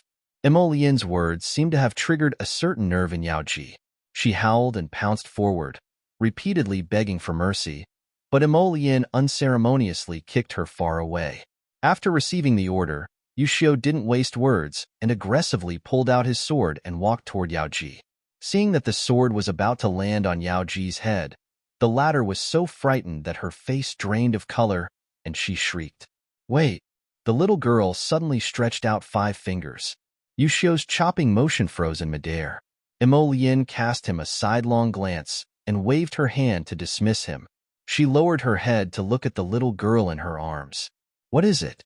Do you dislike the smell of blood? I'll have someone throw her far away and dispose of her." "Yu Xiu, Master is starting to be particular. But aren't you afraid of leading the little girl astray by saying this in front of such a savage and unrestrained little girl?" Looking at the two people's relaxed expressions, those who didn't know would think that the two of them were chatting about the weather and the weather. Arbor tilted his small head. "Is there any way to make her listen to me? I don't dare to have any thoughts of resistance." "Why do you want such a trash?" Emolian pursed her lips in disdain. She patted her head and said, "If you need help, I can get Yu Xiu to follow you." Yu Xiu wanted to cry. His Highness was sending him away without any reluctance. Xiao Mu unceremoniously slapped the back of his hand. "You're not allowed to touch my head. She was not a stuffed animal. We need to keep this woman." Arbor stared at Emolian, who was right in front of him. "Is there any way?" Emolian nodded. Arbor knew that this guy had a way, and this method was quite straightforward. Emolian raised her hand and sucked Yao Ji's head into her hand, suppressing it and extracting a strand of her life spirit. Regardless of how tragic Yao Ji's cries were, Emolian handed a thin, transparent strand of life spirit to Xiao Mu in just a few seconds. "If she doesn't listen, you can crush this strand of life spirit in your hand at any time. At that time, she naturally won't have a good ending," Emolian said calmly. Arbor's eyes brightened. He nodded and threw the strand of life spirit into his inner world. It wouldn't take much mystic sense to extract a small life spirit. Actually, if he absorbed this strand of life spirit into his conscious, it would be more convenient to control it with mystic sense. However, her mystic sense body had just formed, and there was very little mystic sense in her conscious. To avoid any unexpected changes, it was better to lock up this life spirit in his inner world for now.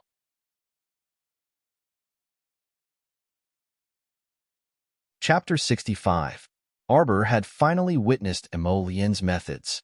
Not only did she not find them cruel, she even found them to be very agreeable. The woman in front of her could even lay her hands on a 7-year-old child. It could be considered karma for her to end up like this. Yao Ji, who had a strand of her soul taken away, slumped to the ground listlessly. She shot a resentful gaze at Arbor, as if she wanted to bore a hole in her face. Arbor did not care about this gaze at all. However, Emolian was displeased when she saw the old woman's gaze. She raised her hand and slapped her across the air. "If you dare to look at people like that again, I'll gouge your eyes out." Yaoji flipped over from the strike and fell limply to the ground. She spat out a mouthful of blood and lost a few teeth. Her eyes were filled with horror and fear, replacing her previous resentment. The child expressionlessly said, "Come here." Yaoji subconsciously shrank back and struggled to crawl to the two. This time, she did not dare to raise her head to look at these two fiends. "I know you're resentful." The child raised her small brows. "Do you regret not killing me in the beginning?" Yao Ji trembled, as if she could feel the white-clothed youth's sword-like gaze landing on her. Yao Ji had suffered before, so how would she dare to act rashly? She lowered her head and crawled at their feet. "Little master, please forgive me." Yao Ji does not dare. Arbor indifferently glanced at her. "How will you talk about today's matter when you return to the sect?" Yao Ji hastily replied, "Little master, don't worry. Yao Ji will not say anything." Arbor unhappily cut her off. "Why are you so stupid at your age? If you don't say anything, wouldn't it be even more suspicious? So infuriating. Why is it so troublesome to talk to idiots?" Xiao Mu's gaze shifted to Crown Prince Lian's face. She blinked and gave him a look. Lian almost laughed out loud. Beside her, Yushio could not help but roll his eyes. "Child, what do you think His Highness is in your stomach? One look from you and others will immediately understand. After you go back, tell them that a mysterious expert killed all of you. It wasn't easy for you to escape back to report the news, so you have to act more realistically." After he finished speaking, he flicked his sleeve and sent the unlucky Yao Ji flying several meters away. Yao Ji let out a miserable howl as she spat out a large mouthful of blood. One of her arms hung limply by her side, obviously broken. Her face was completely pale, and with her withered hair and beggar clothes, no one would believe that she wasn't a beggar. "If you dare to come back and cause trouble, then there's no meaning for your sect to exist." Lian glanced at Yao Ji and waved her hand. "You'll know what to say when you return." I understand. Yao Ji immediately let out a sigh of relief. She repeatedly kowtowed and fled. Arbor's eyes flashed. Speaking of which, she didn't care if this group of people rushed back to seek revenge. Counting the days, this peaceful world wouldn't last for more than 2 days. When the time came, it was hard to say if this village would still exist. What was there to be afraid of? She already planned to leave. However, it was better to avoid unnecessary trouble. She also couldn't be sure if those 2 sects would send people to investigate. If they found out that she was the one who obtained the Heart of Paradise, it would be annoying if they bit her like rabid dogs and refused to let her go. "Little Jojo, I'm leaving tomorrow to return to the capital. Don't do those dangerous things alone. When the moon is dark and the wind is strong, don't wander around too much, okay? I'll come back to see you after a while."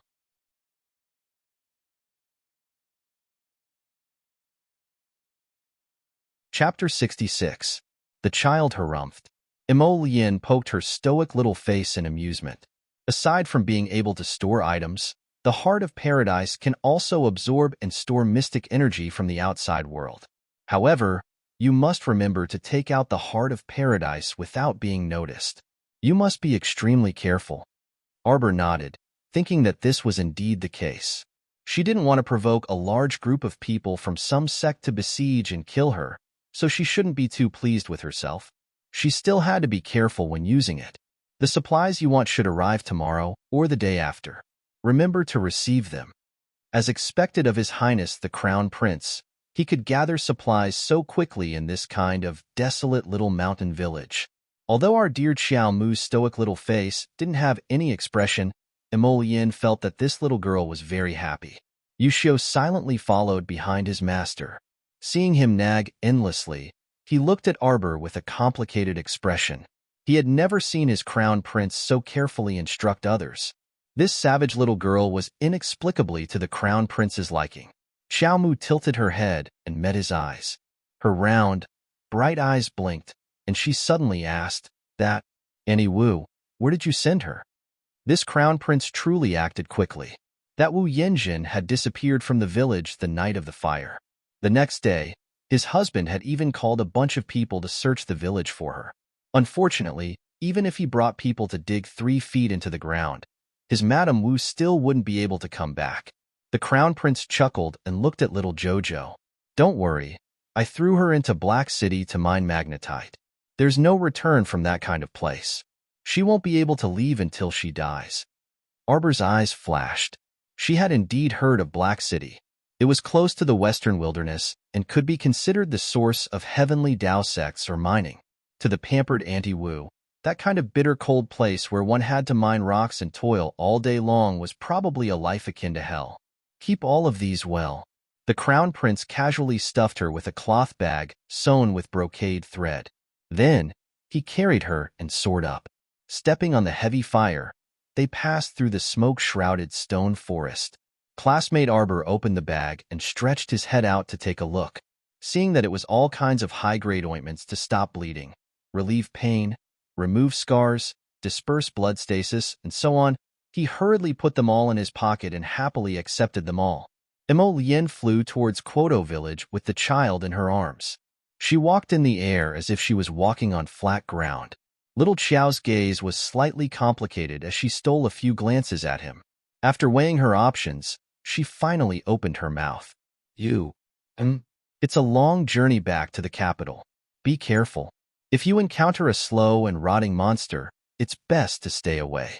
However, with his inhuman strength, he shouldn't be at a disadvantage even if he encountered a corpse puppet in a completely clueless situation. Emolienne raised her eyebrows slightly. Although she didn't quite understand what the little fellow meant, she still nodded and couldn't help but pinch her cheeks. Little thing, you're worried about me. Scram. Little Jojo stretched out her leg and angrily kicked his white robe, adding another black footprint to his robe. You're not allowed to pinch my face. Following behind the two, Yushio's mouth twitched as he looked at the two people in front of him. He felt that there was something wrong with this scene. What's wrong? Yushio thought for a long time, then slapped his thigh and had a flash of inspiration. Why was his handsome, charming, and lovable lord always suffering in the hands of this little girl and getting beaten up at the slightest provocation?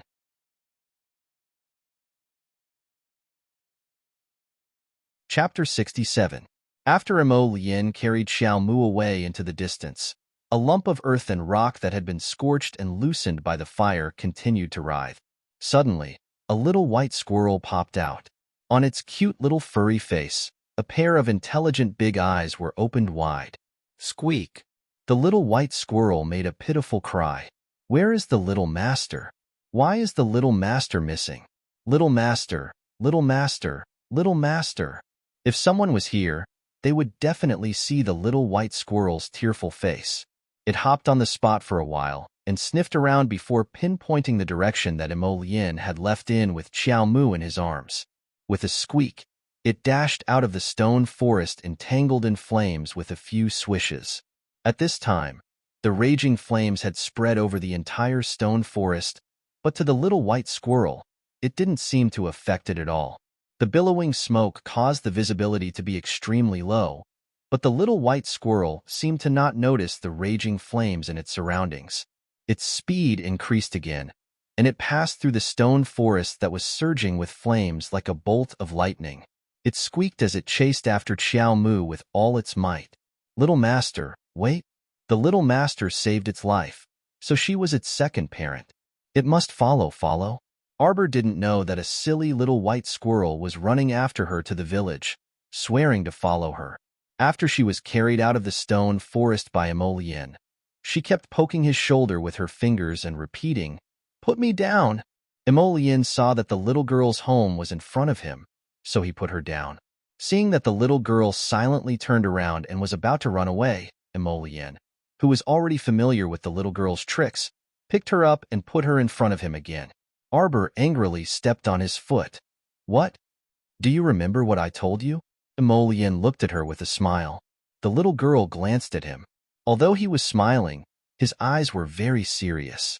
Her little face couldn't help but become gloomy, and she nodded as a response.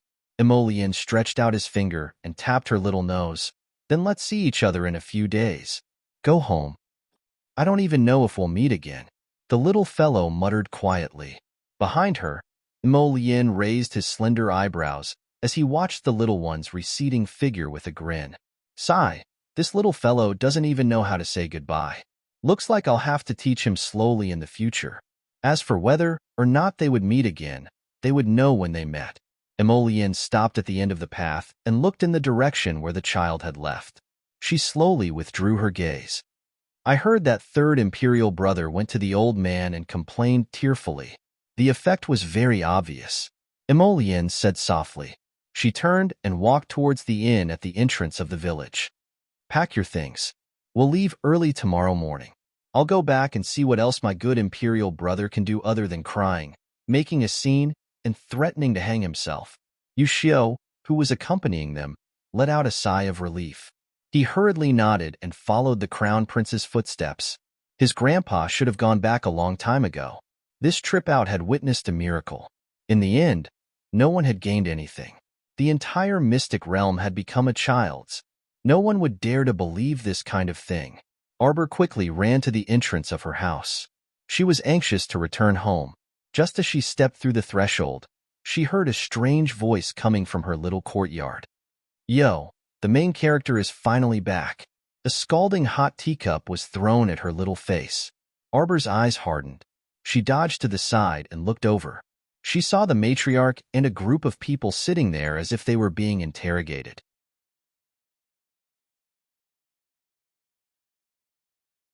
Chapter 68. Anyone who stepped into their own small courtyard and was met with the sudden attack of a hot teacup would not be able to hold back their anger. Arbor was no exception. Although her little face was still expressionless, the anger in her eyes could no longer be suppressed, and a cold aura emanated from her body. She looked up and saw old Madam sitting on a chair in the middle of the courtyard. Her youngest Aunt Xiao Wanwan and youngest Aunt Su Jiao were standing on either side of her. The two guards glared at Arbor, who had just entered the door, with disdain and ridicule in their eyes. Arbor was furious that her house was occupied by old Madam and her people. Her eyes were filled with irritation. Glancing at old Madam expressionlessly, Arbor walked toward her room without looking back. She was too lazy to talk to them. Whoever wanted to talk to them could talk to them. In any case, she didn't want to talk to this old woman. This condescending attitude infuriated elderly Lady Qiao so much that she shot up from her seat and angrily rebuked while pointing at Xiao Mu, "Halt! Kneel!" Old Madam Wang was so angry that her fingertips trembled. She had been in charge of the Qiao family for so many years, and her son and daughter-in-law had always respected her and obeyed her orders. She had never seen such a rude person who dared to ignore her imperial edict and despise her right to be in charge of the family. This was outrageous. Arbor had been tense for so long, and she finally got home to rest for a while. Who knew that old Madam Wang would be waiting for her here? It really made her angry. Two older women walked forward with their hands on their hips and blocked Arbor's door from both sides, trapping her in the small courtyard. Arbor's eyes were so cold that shards of ice could be seen. She looked at the two older women blocking her way as if she was looking at a corpse. "Get out of my way, or don't blame me for being rude. How dare you? How dare you go against the heavens?" Wang Shi was so angry that the veins on her forehead were throbbing. "Whoever stops me from resting, I'll make her pay the price." Using a soft baby voice to say such murderous words, it really made people stare at her in shock. "I'll see if you dare." "You." Bang bang. Arbor raised his leg and kicked the legs of the two older female servants.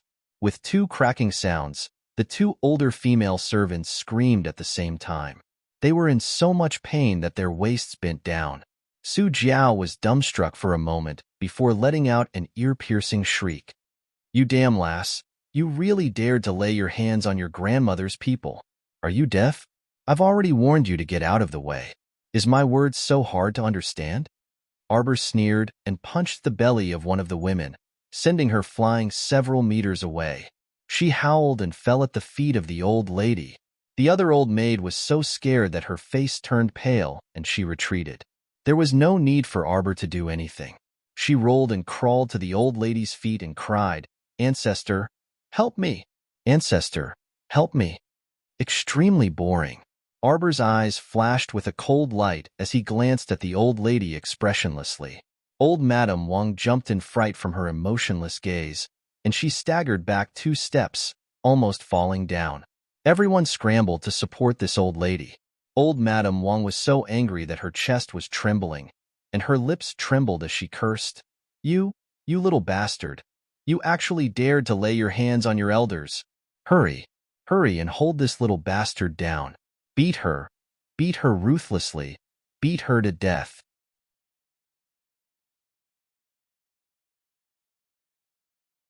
Chapter 69. Elderly lady truly came prepared this time. Not only did she bring 4 to 5 crude midwives, she also brought 2 grandnephews from her maternal family who knew a bit of martial arts. Those 2 grandnephews were about 14 to 15 years old. Upon hearing elderly lady's command, they rushed forward like hotheads.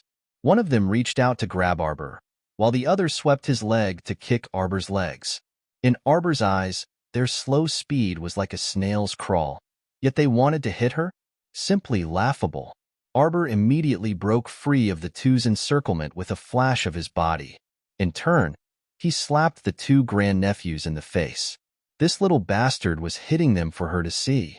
Elderly lady almost vomited blood from anger when she saw this. She felt like these 2 slaps were landing on her own face, causing her to lose all face. Still not stopping? Arbor coldly looked at the 2 grandnephews of the Wong family. His gaze was so cold that the 2 youths couldn't help but shiver. "You aren't my match." Arbor very calmly stated this fact. He truly had no interest in bullying 2 normal martial artists without mystic energy. This kind of person indeed had an advantage in front of weak commoners, but in front of mystic cultivators, they were completely lacking. Elderly Lady Wong's 2 grandnephews weren't too stupid. They didn't dare to refute Arbor's words and returned to Elderly Lady's side dejectedly. When Elderly Lady saw that no one could restrain Arbor, she was so angry that she directly collapsed onto the ground and wailed like a shrew. She kept saying that her descendants were unfilial and that she couldn't live anymore. Su Jiao raised a handkerchief to wipe the corner of her mouth. She slanted her eyes and secretly made an expression of extreme disdain for Elderly Lady. Arbor coldly glanced at the old woman who was putting on a good show and directly walked around her to the door. He pushed open the door with one hand and turned to show Elderly Lady a disdainful gaze. He coldly said, "If you can't live, then just die. For an old bitch like you, living is also a waste of food. If you really want to die, then please find a sturdier pillar to ram your head against. You've spent so much effort and time to put on such an act, yet you still won't die in the end. Who are you trying to impress? Your acting is so clumsy, and it's hard to get a bunch of people to cooperate with you. You guys are really too much." Everyone stared at her, dumbfounded. Even the old lady stopped making noise and stared blankly at the cold-faced child. Was it possible for a child to say such vicious and cunning words? "Arbor, how dare you speak to your grandmother like that?" His father, Qiao Zhongbong, roared at the door.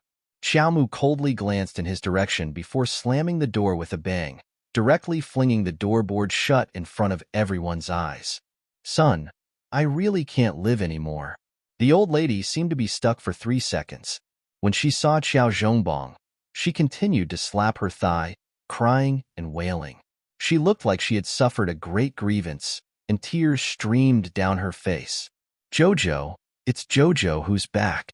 As soon as Wei Ziqin heard that the child had come home, she hurried back. She didn't even have time to look at Elderly Lady before she ran straight to her daughter's room. Arbor had just wiped her face when she heard her mother's voice. She quickly opened the door and welcomed her mother's warm hands. Wei Ziqin immediately picked Arbor up and said anxiously and angrily, "Where did you run off to for a day and a night? Your father and I had a hard time looking for you." "Mother, I'm back now." Arbor was already an adult. How could she be used to being held in her mother's arms? She quickly wriggled and slid down to the ground. She reached out and tugged at the corner of her mother's clothes. "Mother, let's talk inside."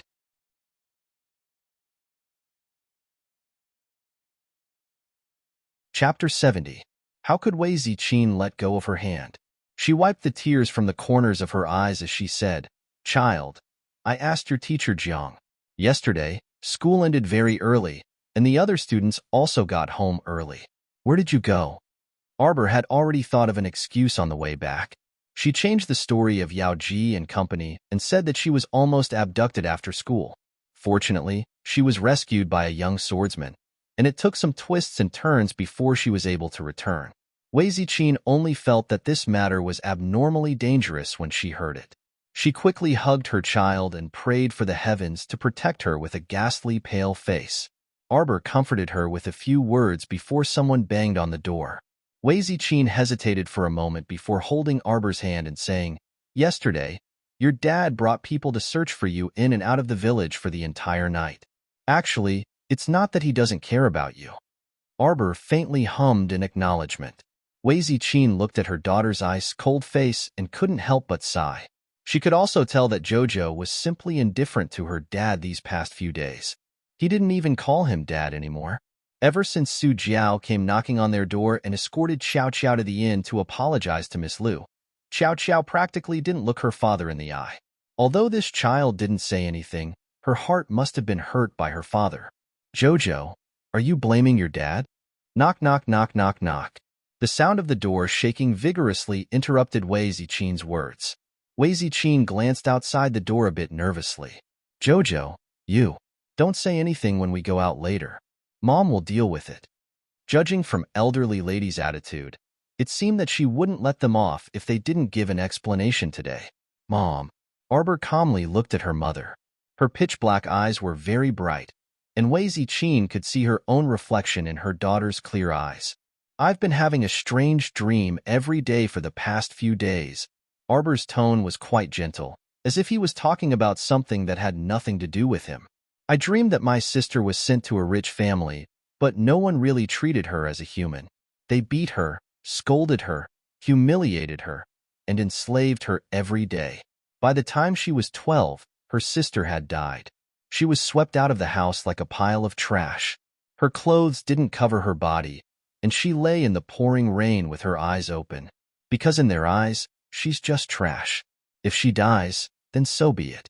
There's nothing pitiful about it." Wei Ziqin's pupils constricted in horror. She rushed forward and covered her daughter's mouth. She shook her head vigorously and said, "No, no, Jojo. How could you have such a terrible dream? This was a dream, just a dream. Mother has already decided that no one can take Shaolin away from us. Mother has decided that no one can take my child away from Mother's side. Even your grandmother can't make decisions for Mother." Arbor reached out and pulled her mother's hand away. The corners of her mouth twitched, and she tried to show a stiff smile. "I think so too, Mother. No one can make decisions for themselves and decide Shaolin-er's fate. I'll be responsible for her life until the end. Mother, this time, Jojo will be the one to protect you." Wei Ziqin's face was already covered in tears. She didn't know why she was crying, but she felt suffocated in her chest, and her tears flowed uncontrollably. She was a mother. She couldn't be weak. If she backed down, her daughter would have no way out. Wei Ziqin held Arbor's hand tightly. She stood up with a determined expression and pulled the door open.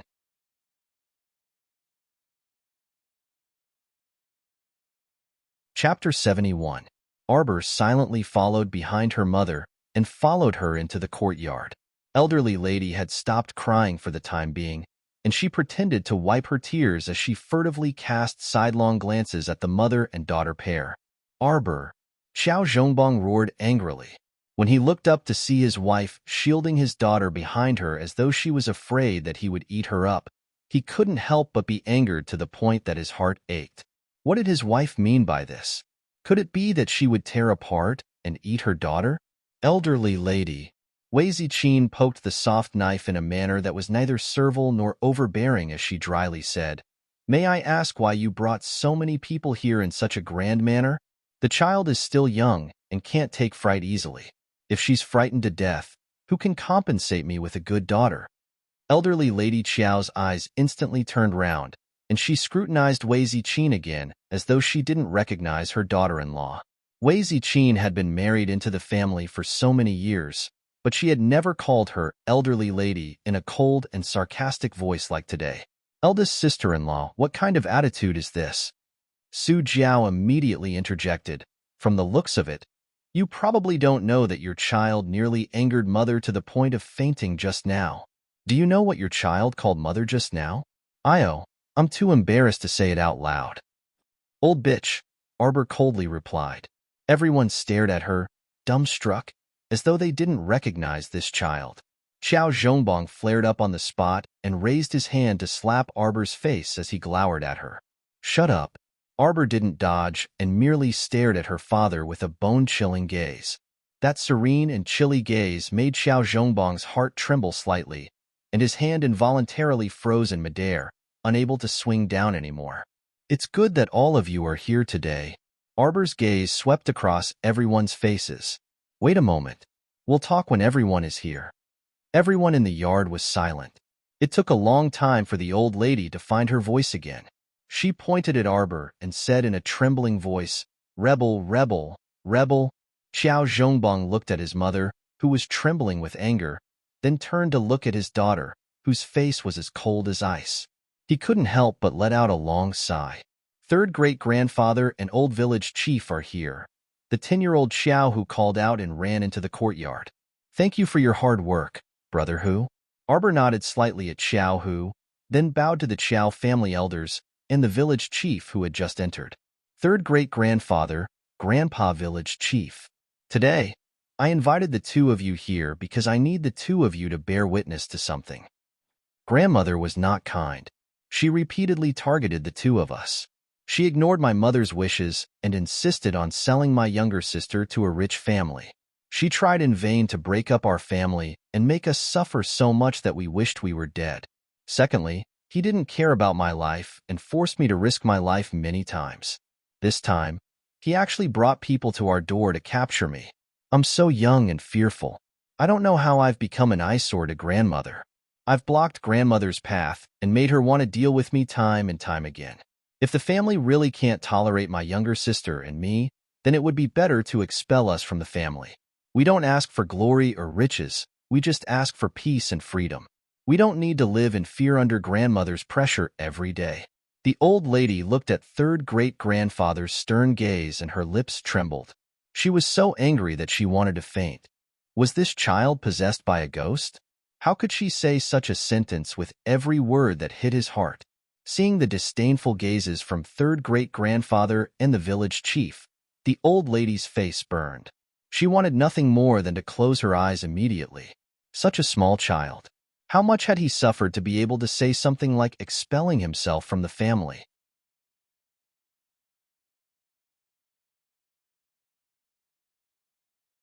Chapter 72. Elderly lady felt her face burning, and her lips trembled, but she couldn't say anything.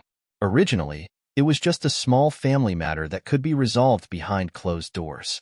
Who would have thought that the damn girl would invite the two most powerful people in the village today? With this fuss and publicity, the good reputation she had accumulated for more than a decade was completely ruined. Where was she going to put her old face? Wouldn't she be laughed to death by the people in and out of the village? You. Elderly lady pointed at Xiao Mu. She was simply caught off guard by Xiao Mu's preemptive strike. Enough.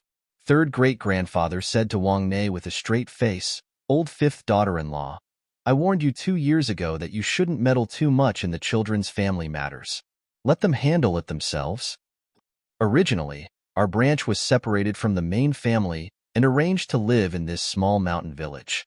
It's fine as long as we can live our own lives. Our children and grandchildren are growing up day by day, and those who should be separated have also been separated out. Let them fly and live their own lives, and you can also have more leisure. Ever since old fifth passed away, I also know that old fifth daughter-in-law hasn't had it easy, but you have to meddle in the younger generation's matters for everything. Aren't you tired? I think Jojo, this child, is quite good and promising. He has already advanced to the ranks of mystic cultivators at such a young age. His future is limitless. The old village chief also interjected from the side. Look at how you've forced such a good child. Elderly lady's lips trembled in anger, and she couldn't help but shout, Third uncle, old village chief, you don't know anything. Do you know what this child did 2 days ago? She ran to Long Gate Inn alone and violently beat up Miss Liu from Tiandao sect. Tiandao sect came to make trouble for me, and I had to deal with them for several days. I didn't know how many things they gave me before I finally dealt with the matter. After sending away that great Buddha from Tiandao sect with great difficulty, I finally took the time to come over today. I didn't even have time to teach this child who doesn't know the immensity of heaven and earth a lesson before you two came over. Grandmother, you clearly came today for younger sister's matter, so why are you implicating me now?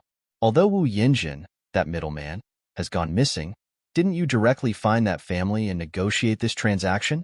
You're talking nonsense, Wang Shi said guiltily. How could Arbor not know this expression? She was just trying to trick her, but she didn't expect the old lady to be so gullible and give herself away. Grandmother, Shaolin also calls you grandmother. How could you sell your sister for such a small amount of money? Could it be that when you dream in the middle of the night, there aren't any malicious ghosts crawling up from the ground to walk to your bed and drag you back to the nine hells purgatory to be punished? Xiao Mu's chilly words were filled with boundless ghostly energy. Wang Shi was so scared that her body trembled. How could Wei Ziqin not understand? She rushed forward and picked up Shaolin, who was being held by Su Jiao. She looked at Madame Wang and the others with a guarded expression and said angrily, "Mother, although our family is poor, we're far from selling our daughter. Mother, you'd better put away these thoughts and never talk about sending Lin away in front of me again." Okay. All of you are rebelling against me. Madame Wang was so angry that she beat her chest and stamped her feet. She had a bitter look on her face. I'm just being considerate. The child in your belly is about to come out. When the time comes, how are you going to raise 3 children at home? Now, the burden is so heavy with only 2. Shut up, Great-grandfather 3 shouted.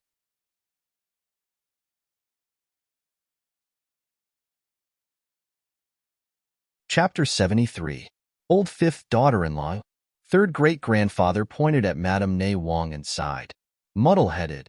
Many villagers were crowding outside the courtyard, and they were all pointing and whispering.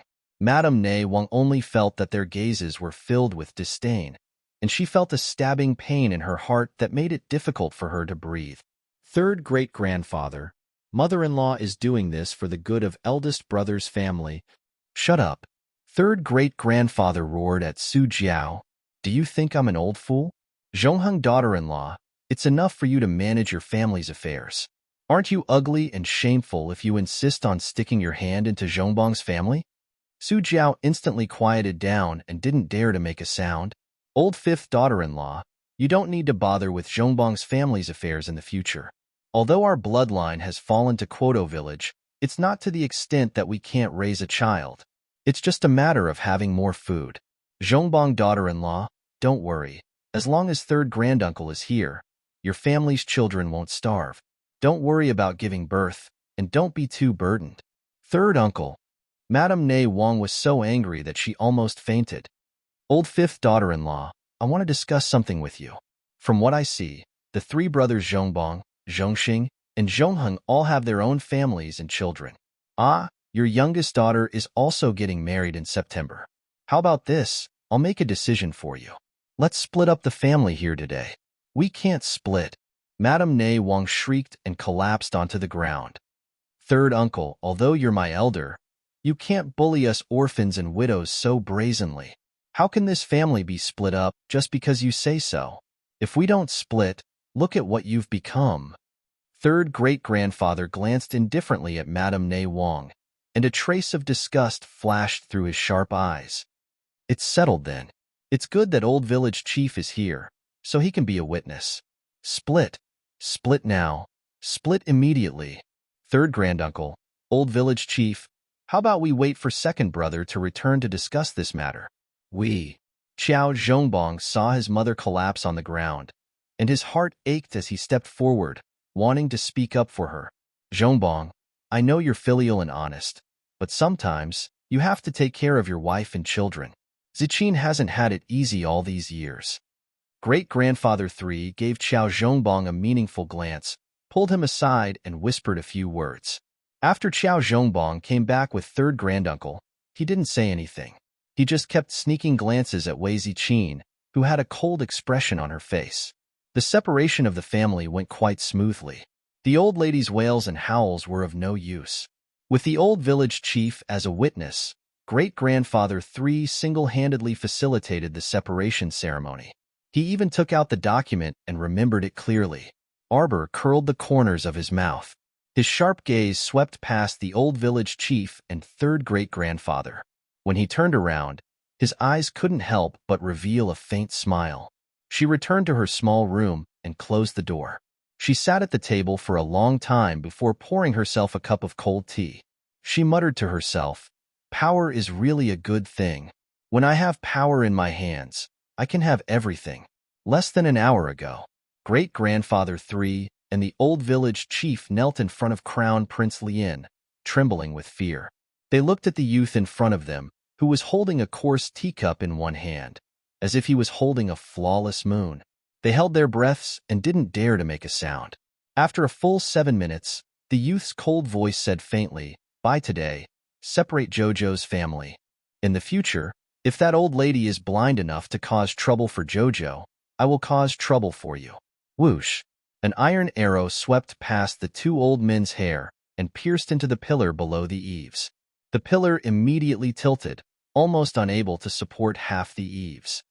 "I wonder if the 18 people in your two families are enough for me to cause trouble 3 times. The crown prince flicked his sleeves and stood up. The two old men immediately prostrated themselves on the ground. "As your highness commands."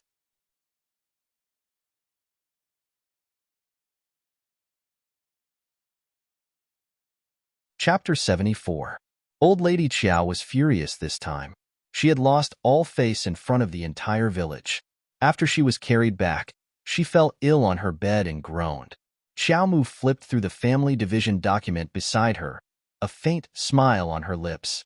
After she hid the document, she took out the gold-beaded talisman pin she had snatched from her apparition. She spread out the 30 talisman papers that Brother Xiao who had bought for her in front of her. Taking a deep breath, she cleared her mind and concentrated. Arbor silently recited the elementary talisman technique incantation. She then made a hand seal according to what she had learned from the golden talisman jade tome and concentrated on drawing talismans.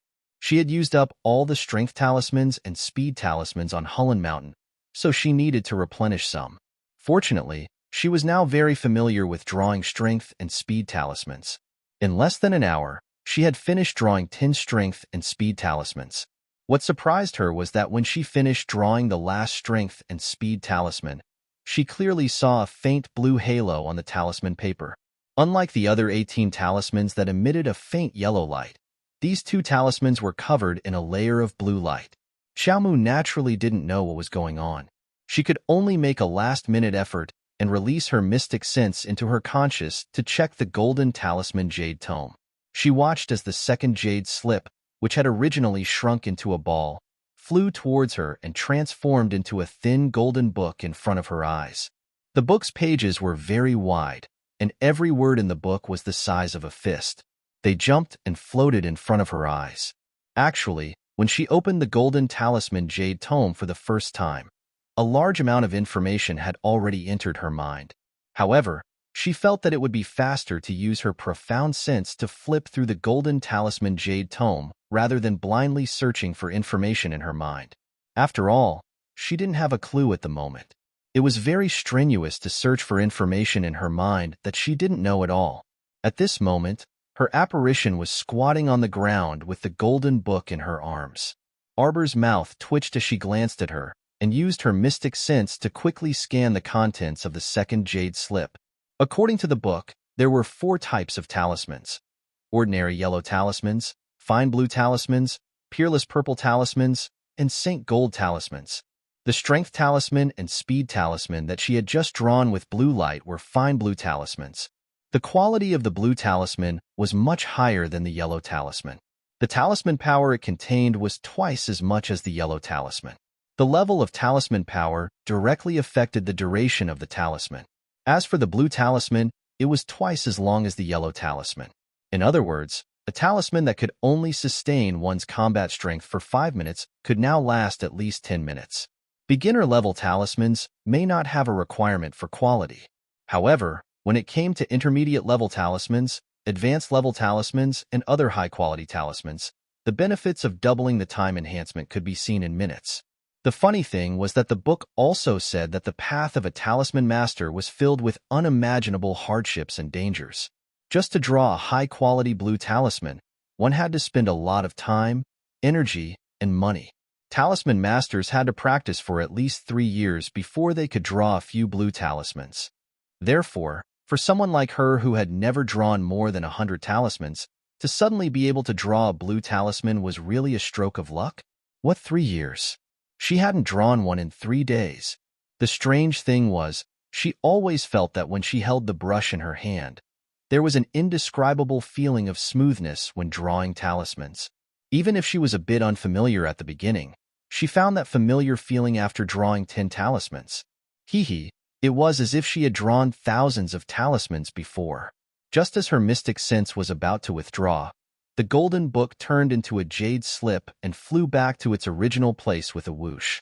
A few more talisman papers floated down from the air. Arbor withdrew from her conscious and fished out the new talisman papers to take a look. There were a few new demonstration-level elementary talismans.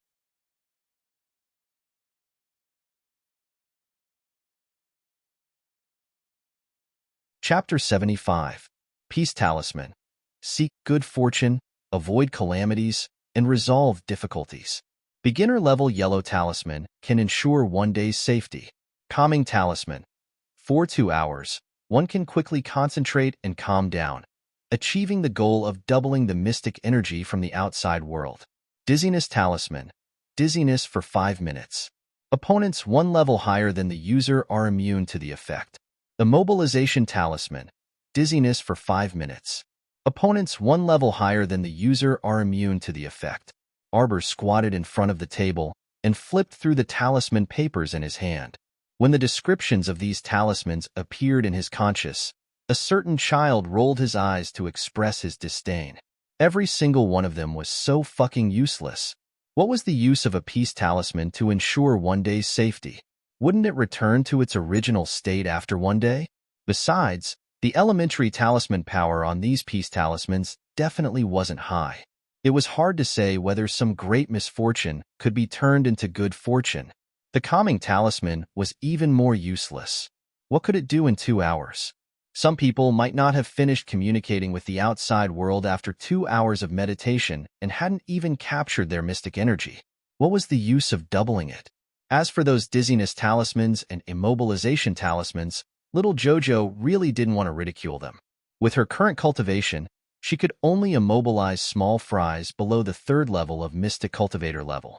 It was useless against people 1 level higher than her, so what was the use? As for those ordinary people, did they even need techniques like immobilization and dizziness? They could just crush them with 1 finger. Useless. Useless. Little Xiaomu threw away 1 talisman after another. She was so angry every time she threw one. In the end, the little person was paralyzed by the bed. Bored to death, she touched the last 2 yellow talismans and glanced at them without much hope. Wall Traversing Talisman. Traversing walls within 3 feet for 5 minutes. Storage Talisman. 1 cubic meter of storage space. Items can be stored and stored 100 times. Living things can't be stored. Little Xiao Mu's eyes lit up. She finally saw 2 slightly better talismans. How could she not draw at least 2 of the wall-traversing talismans that were essential to every household? Storage talismans were even more surprising. In her previous life, she had once seen an intermediate-level storage talisman in the hands of a young elite disciple from her family. That intermediate-level storage talisman could only store about 3 cubic meters of items, but in everyone's eyes, it was already a very magical item. In her previous life, the popularity of storage talismans was reflected in the fact that they could be sold for an astonishingly high price in both the black market and the normal market. Once the storage talisman appeared in the marketplace, there would be an uproar and many parties would fight over it. Xiao Xiao looked at the remaining 10 blank talisman papers in her hand and excitedly spread them out to continue drawing wall-passing talismans and storage talismans. In the beginning, she was extremely unfamiliar with it, but after failing 2 or 3 times, she started to become proficient. It was as if she was born to draw talismans. The smoothness of her strokes would surely shock any talisman master present to the point their eyeballs would fall to the ground. Which talisman master could draw talismans so smoothly and quickly after 2 or 3 times? In the end, out of the 10 blank talisman papers, she failed 3 times. She drew 3 elementary yellow wall-passing talismans and 3 elementary yellow storage talismans. The last talisman she drew was a blue elementary storage talisman. The talisman power of a blue talisman was double that of a yellow talisman. Therefore, her last elementary blue talisman had a storage space of 2 cubic meters, which could be stored and stored 200 times. It was a pity that she didn't have the money to buy more blank talisman papers. Otherwise, she might be able to draw a few more blue talismans. She always felt that high-quality blue talismans weren't as rare as the books said. The little fellow propped up her chin with one hand and happily put away all the talisman papers she had drawn. She stood up and looked at the dark sky outside the window. Her eyes rolled as a plan formed in her mind.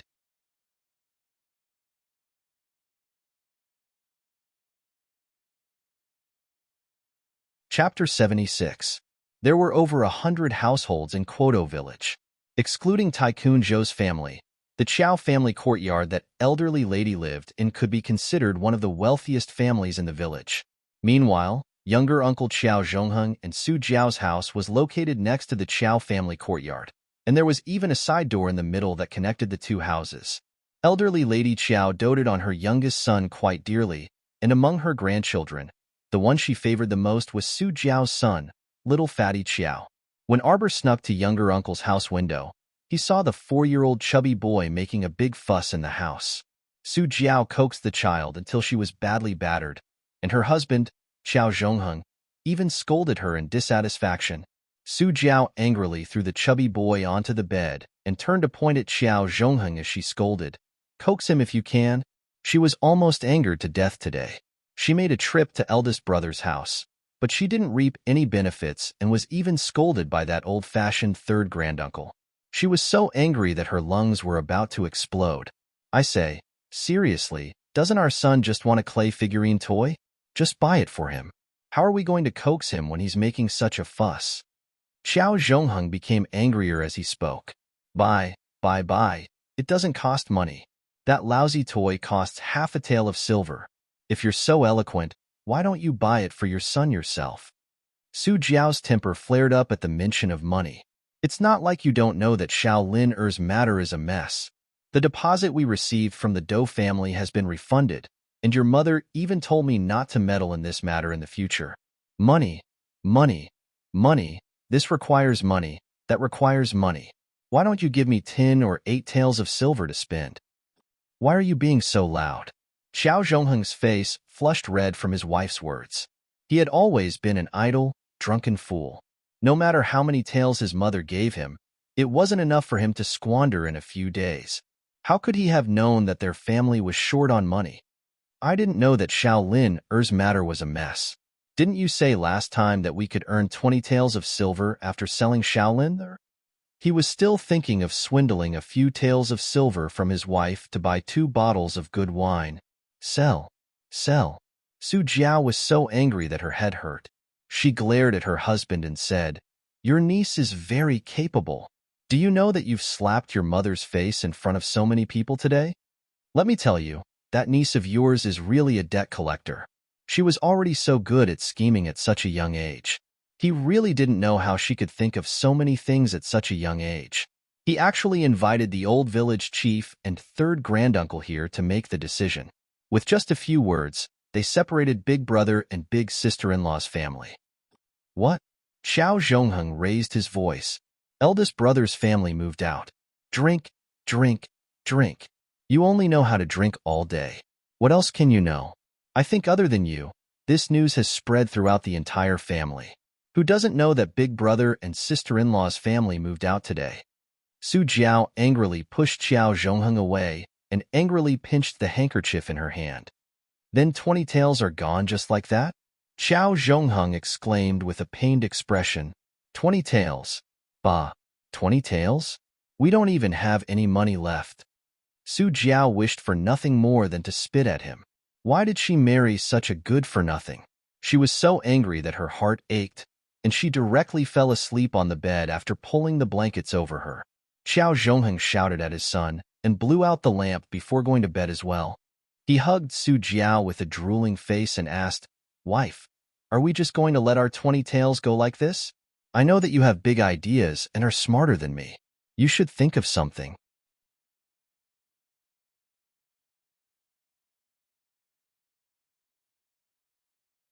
Chapter 77. How could Su Jiao be resigned to this? She was also trying to think of an idea with her insides burning. Although Qiao Zhongheng was a good-for-nothing, as long as he wanted to, his ability to smear honey with his mouth was top-notch. He could soften Su Jiao with just a few words. After the two fooled around like this for a while, Qiao Zhongheng fell into a deep sleep, but Su Jiao tossed and turned, unable to fall asleep as she thought about those 20 taels of silver.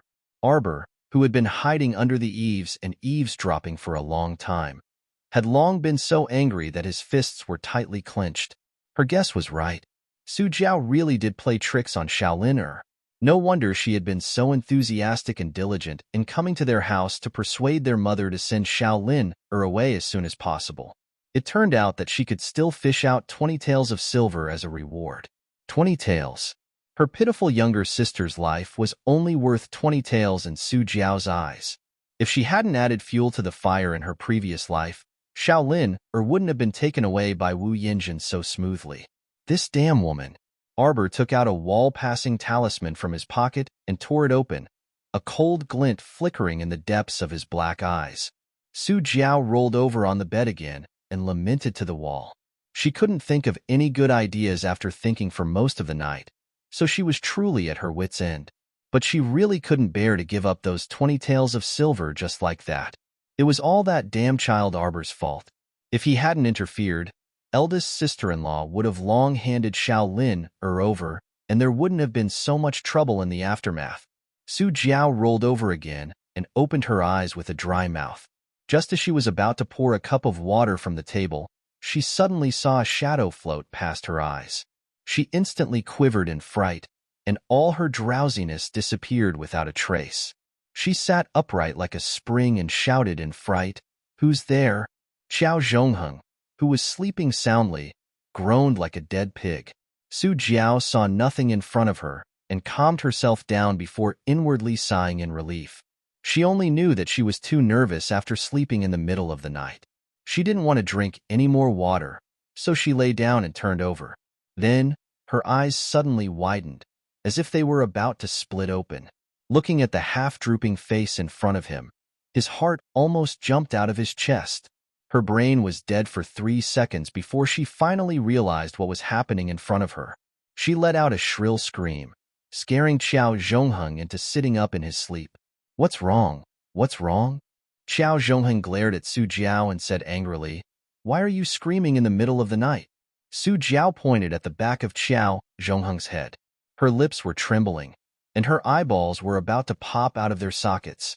She stared fixedly at the ghastly pale face on the wall as it retracted back into the wall bit by bit before disappearing.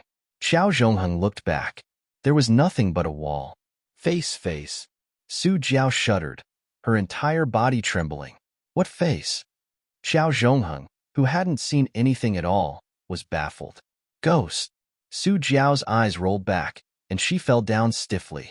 Arbor wiped away the dust smeared on her face and turned to look at the brightly lit Qiao Zhongheng's house. The corner of her mouth hooked up coldly. "You're scared already? The good days are still waiting for you guys." As the shadows of the trees swayed, the little girl's figure quickly disappeared from the dark house. There was only a faint breeze that blew by and scattered the leaves on the ground. Early the next morning, Arbor was woken up by the sound of goods being unloaded outside. Her spirits were roused, and she jumped up. She carelessly wiped her face and ran outside. She bumped into Wei Ziqin, who asked curiously, "Jojo, there's a group of people outside saying they're here to deliver goods to you."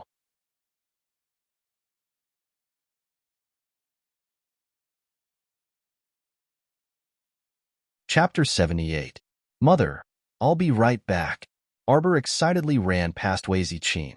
Wei Ziqin turned her head to look, a trace of a smile on her face. "How long has it been since I've seen my daughter so happy? Now she looks like a lively child." As soon as Arbor ran out the door, she saw a dozen carriages parked in front of her yard. Many workers were moving boxes from the carriages and temporarily piling them up next to the yard door. A youth in tight-fitting black clothes walked up to Qiao Mu and respectfully bowed, asking, "Little master, can we move all the chests inside?" "Yes, move them to the woodshed." Arbor glanced at the youth and waved her hand vigorously. The villagers were all attracted by the commotion at Arbor's house, and they all surrounded the carriages to admire the tightly covered boxes. Chow Chow, did you spend all the gold the Heavenly Tao sect gave you to buy so many things? The neighbor's auntie curiously looked at the items in front of Chow Mu's courtyard. If so many boxes were moved inside, wouldn't the Chow family's yard be filled? Arbor nodded and pulled Xiao Hu out to help direct the movement of the boxes. She followed the youth in black into the house and had them move all the boxes to the woodshed. The number of boxes exceeded Arbor's expectations. She blinked and looked at the youth in black with some confusion. There are 3,000 iron arrows here, each one made of fine iron. There are 30 boxes, and each box has 100 iron arrows. The black-clothed youth opened one of the chests next to Xiao Mu and showed her the shiny, jet-black iron arrows inside the chest. Afterwards, he took out a small silver gold-plated chest and handed it to Xiao Mu. Little master, keep this well. There are 10 crow gold arrows inside. After you bind them with your blood, you can retrieve them every time you shoot them out. This item is hard to come by, so you must keep it well. Arbor looked at the youth with sparkling eyes. Why? The 900 taels of gold she gave couldn't even buy half a strand of hair, let alone a single arrow. No matter how ignorant she was, she knew that black gold was a top-grade material specially used to make mystic weapons. It was very spiritual, and even an entire magnetite mine might not be able to dig out a small piece of black gold. This was a priceless item, and that nouveau riche crown prince gave her 10 black gold arrows in one go. Why did she feel like she was hugging a very thick thigh? The youth in black smiled. Young master, don't worry, these are all free. Arbor rolled her eyes in annoyance. If you dare to take money, I'll immediately kick you from one door to the other. The youth in black suddenly felt that his perception was very good. He actually saw a trace of viciousness in the little girl's eyes. Heh. He quickly closed the box and handed another one to Miss Arbor. This is the crow repeating crossbow. It's also a level 12 mystic weapon made of black gold. His Highness said that it's the same as the ferrule he gave young master. Currently, its level has been suppressed to around level 3. Young master will be able to use it as soon as you start. Arbor flipped through the 30 normal repeating crossbows and put them away together with the crow repeating crossbow. Then she turned to look at the boxes of clothes that were carried in. According to their previous agreement, a certain crown prince would buy her 20 years' worth of clothes to wear. Arbor rubbed her little nose.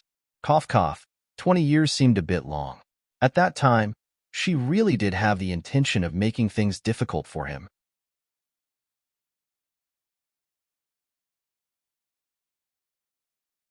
Chapter 79. Seeing that the crown prince had handled this matter so well, Xiao Mu looked at the youth in black with a rare, amiable expression. So you're called Yushio. Go back and thank His Highness on my behalf. All right, you can leave after putting the things down. Look, this heartless little thing said this. No wonder His Highness had warned him to be careful of this little fellow. She would turn her back on him as soon as the things were in her hands. The youth in black straightened his face and cupped his hands at Xiao Mu. Little master, His Highness has instructed me to follow you from now on and work for you. Also, I'm not called Yushio. I'm called Aoyi. Miss, Yushio is the captain of the Dragon Saliva Guard. Just how blind are your eyes? Yushio has always been by His Highness' side. Logically speaking, this isn't the first time you've seen him. How could you mistake him for someone else? Shouldn't you reflect on your actions? Aoyi. Xiao Mu looked at the handsome youth in black curiously and asked in a small voice, Is it because you often stay up late that your crown prince gave you such an unreliable name? Aoyi. Haha. Miss, you guessed wrong. That's not the case. I'm a member of the Night Pavilion. Every member of the Night Pavilion has the word Yi in their name. Oh. Xiao Mu turned her face away with disinterest. She wasn't interested in asking him what the Night Pavilion was. It was probably the power of that nouveau riche crown prince. Do you know how to drive a carriage? Aoyi. Why does it feel like I'm following Miss for the rest of my life? There was a commotion outside the courtyard. Arbor frowned. Stay here and look after the things. I'll go out and see what's going on. Yes. Aoyi cupped his hands. Xiaomu walked out of the door with her small paws behind her back with a solemn expression. She saw a familiar-looking red-clothed young girl around 12 to 13 years old nimbly rummaging through several wooden chests while continuously clicking her tongue in amazement. "Mother, look at this satin. It's so soft and comfortable to the touch. I've never seen such high-quality material. It's enough to make me 2 dresses and several handkerchiefs. Yes, yes. If our Chun were to wear this set of satin, she would definitely surpass Tianxianer. Ha ha ha." A woman in her 30s or 40s popped out from the side and picked up the silver-threaded satin in Xiao Yingchuan's hands. She giggled and continuously gestured to her daughter's body. Heavens, did Xiao Zhongbang's family become rich? There were so many carriages of silk and satin that her eyes were dazzled. It would be even better if she could carry all these back. The woman's face was full of smiles. The workers who were moving the boxes looked at the mother and daughter who were talking to themselves helplessly. They muttered, "That's not it. Young Miss Shi. Ah, what's in this little box?" Xiao Yingchuan's sharp eyes saw a young maidservant about 10 years old dressed in a small turquoise robe alighting from the carriage. Her gaze then landed on the rosewood box in the young maidservant's arms. The little girl jumped in fright. Seeing that Xiao Yingchun was about to snatch it away, she hastily shielded it against her chest as if she was protecting her food. She tightly clutched the box and refused to let go as she shouted, "Why quickly let go? This isn't for you. This belongs to our young master. Hurry and let go. Let go. Let me see what it is." Xiao Yingchuan's eyes were practically glued to the box. Taking advantage of the fact that she was taller than the maidservant, she went forward and snatched the box from the little girl's hands.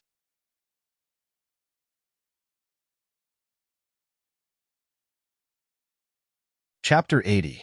The box full of jewelry was eye-catching, and Xiao Yingchuan's eyeballs nearly popped out of their sockets. How could she be willing to let go of the box? She had never seen so many beautiful jewelry in her entire life. What gold-inlaid purple jade pendant, what glazed agate necklace. At first glance, there were more than a dozen types of bracelets and bracelets. Among them, the pure gold silk bracelet was already the most unremarkable. The various beautiful reds and emeralds dazzled her eyes. She hugged the box and pounced to her mother, Madame Nei Li's side, acting coquettishly. Mom, look at these. They're so pretty." "Oh my." The madam slapped her thigh and exclaimed, "These are all good stuff. Chun'er, you have to put them away properly. Don't lose them." The madam spoke as if these were all her daughter's possessions, which made the tearful young maidservant widen her eyes in shock. Heavens!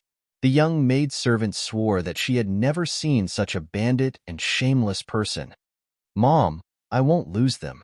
Xiao Yingchun hugged the box tightly to her chest in glee, and her eyes kept darting left and right. She arrogantly pulled over a dozen boxes and said to the stupefied workers beside the carriage, These, and these. Load them all onto the carriage and move them away." As she spoke, she went up with a grin and continued to touch the satin that she had previously felt especially comfortable. She turned around to ask her mother, "Mom, don't you think it's strange that the Chow family's elderly lady and the third branch's youngest aunt didn't come over after such a big commotion?" This was a bit illogical. If that elderly lady and the third branch's youngest aunt came to snatch the goods first, how could the two of them have a share? Madame Nei Li also found it strange. That old fart and the third branch's Su Jiao weren't easy to deal with. They were people who would curry favor wherever there were benefits, so how could they not come? If they had known beforehand that the eldest branch had bought so much good material home, how could they not come to snatch it? Madame Nei Li hugged a roll of brightly colored material and couldn't close her mouth from smiling as she touched it. "Why do you care so much about them? We came first and picked first. Who told them to come so slowly? Who's to blame for being short-handed?" Xiao Yingchun hugged the rosewood jewelry box, unable to put it down. She beamed with joy as she nodded repeatedly. She pointed at the dumbstruck workers on the side. "Mom, then let's go quickly. All of you, and all of you. What are you all standing there for? Hurry up and put your things in the car and follow us." Hee. Arbor didn't expect to see such a wonderful show as soon as he came out. This was really an eye-opener. With a sidestep, The petite figure arrived in front of Xiao Yingchun and ruthlessly kicked Xiao Yingchun's knee. As she cried out in pain, she jumped up and knelt on the ground. When the box flew out of her hands, Xiao Qiao caught the jewelry box with one hand and sat on one of the boxes. Bang! The lid of the box was pressed down, almost breaking Madame Li's fingers as she hastily retracted them. Damned girl! What are you doing? Madame Li cursed with her hands on her hips. These are all mine. Where do you want to take it? Arbor looked at the two people with disdain and waited on them coldly. Not only is your face big enough, but your appetite is also incredibly big. There are so many carts of my things, and you want to take them away without even saying a word? I really want to ask the two of you, who gave you such big face and guts? Madame Nei Li's face flushed red, and her chest heaved up and down in anger. She pointed at Arbor and angrily reprimanded. Why, you little girl, do you know who you're talking to? You're tuning in to the Romance Rendezvous YouTube channel. We're so grateful for your support, and don't forget to subscribe to join us on this incredible journey through captivating stories. Your generosity through donations truly makes a world of difference, as it's the primary source of revenue that allows me to expand and enhance this channel for you. Thank you from the bottom of my heart for being a part of this adventure.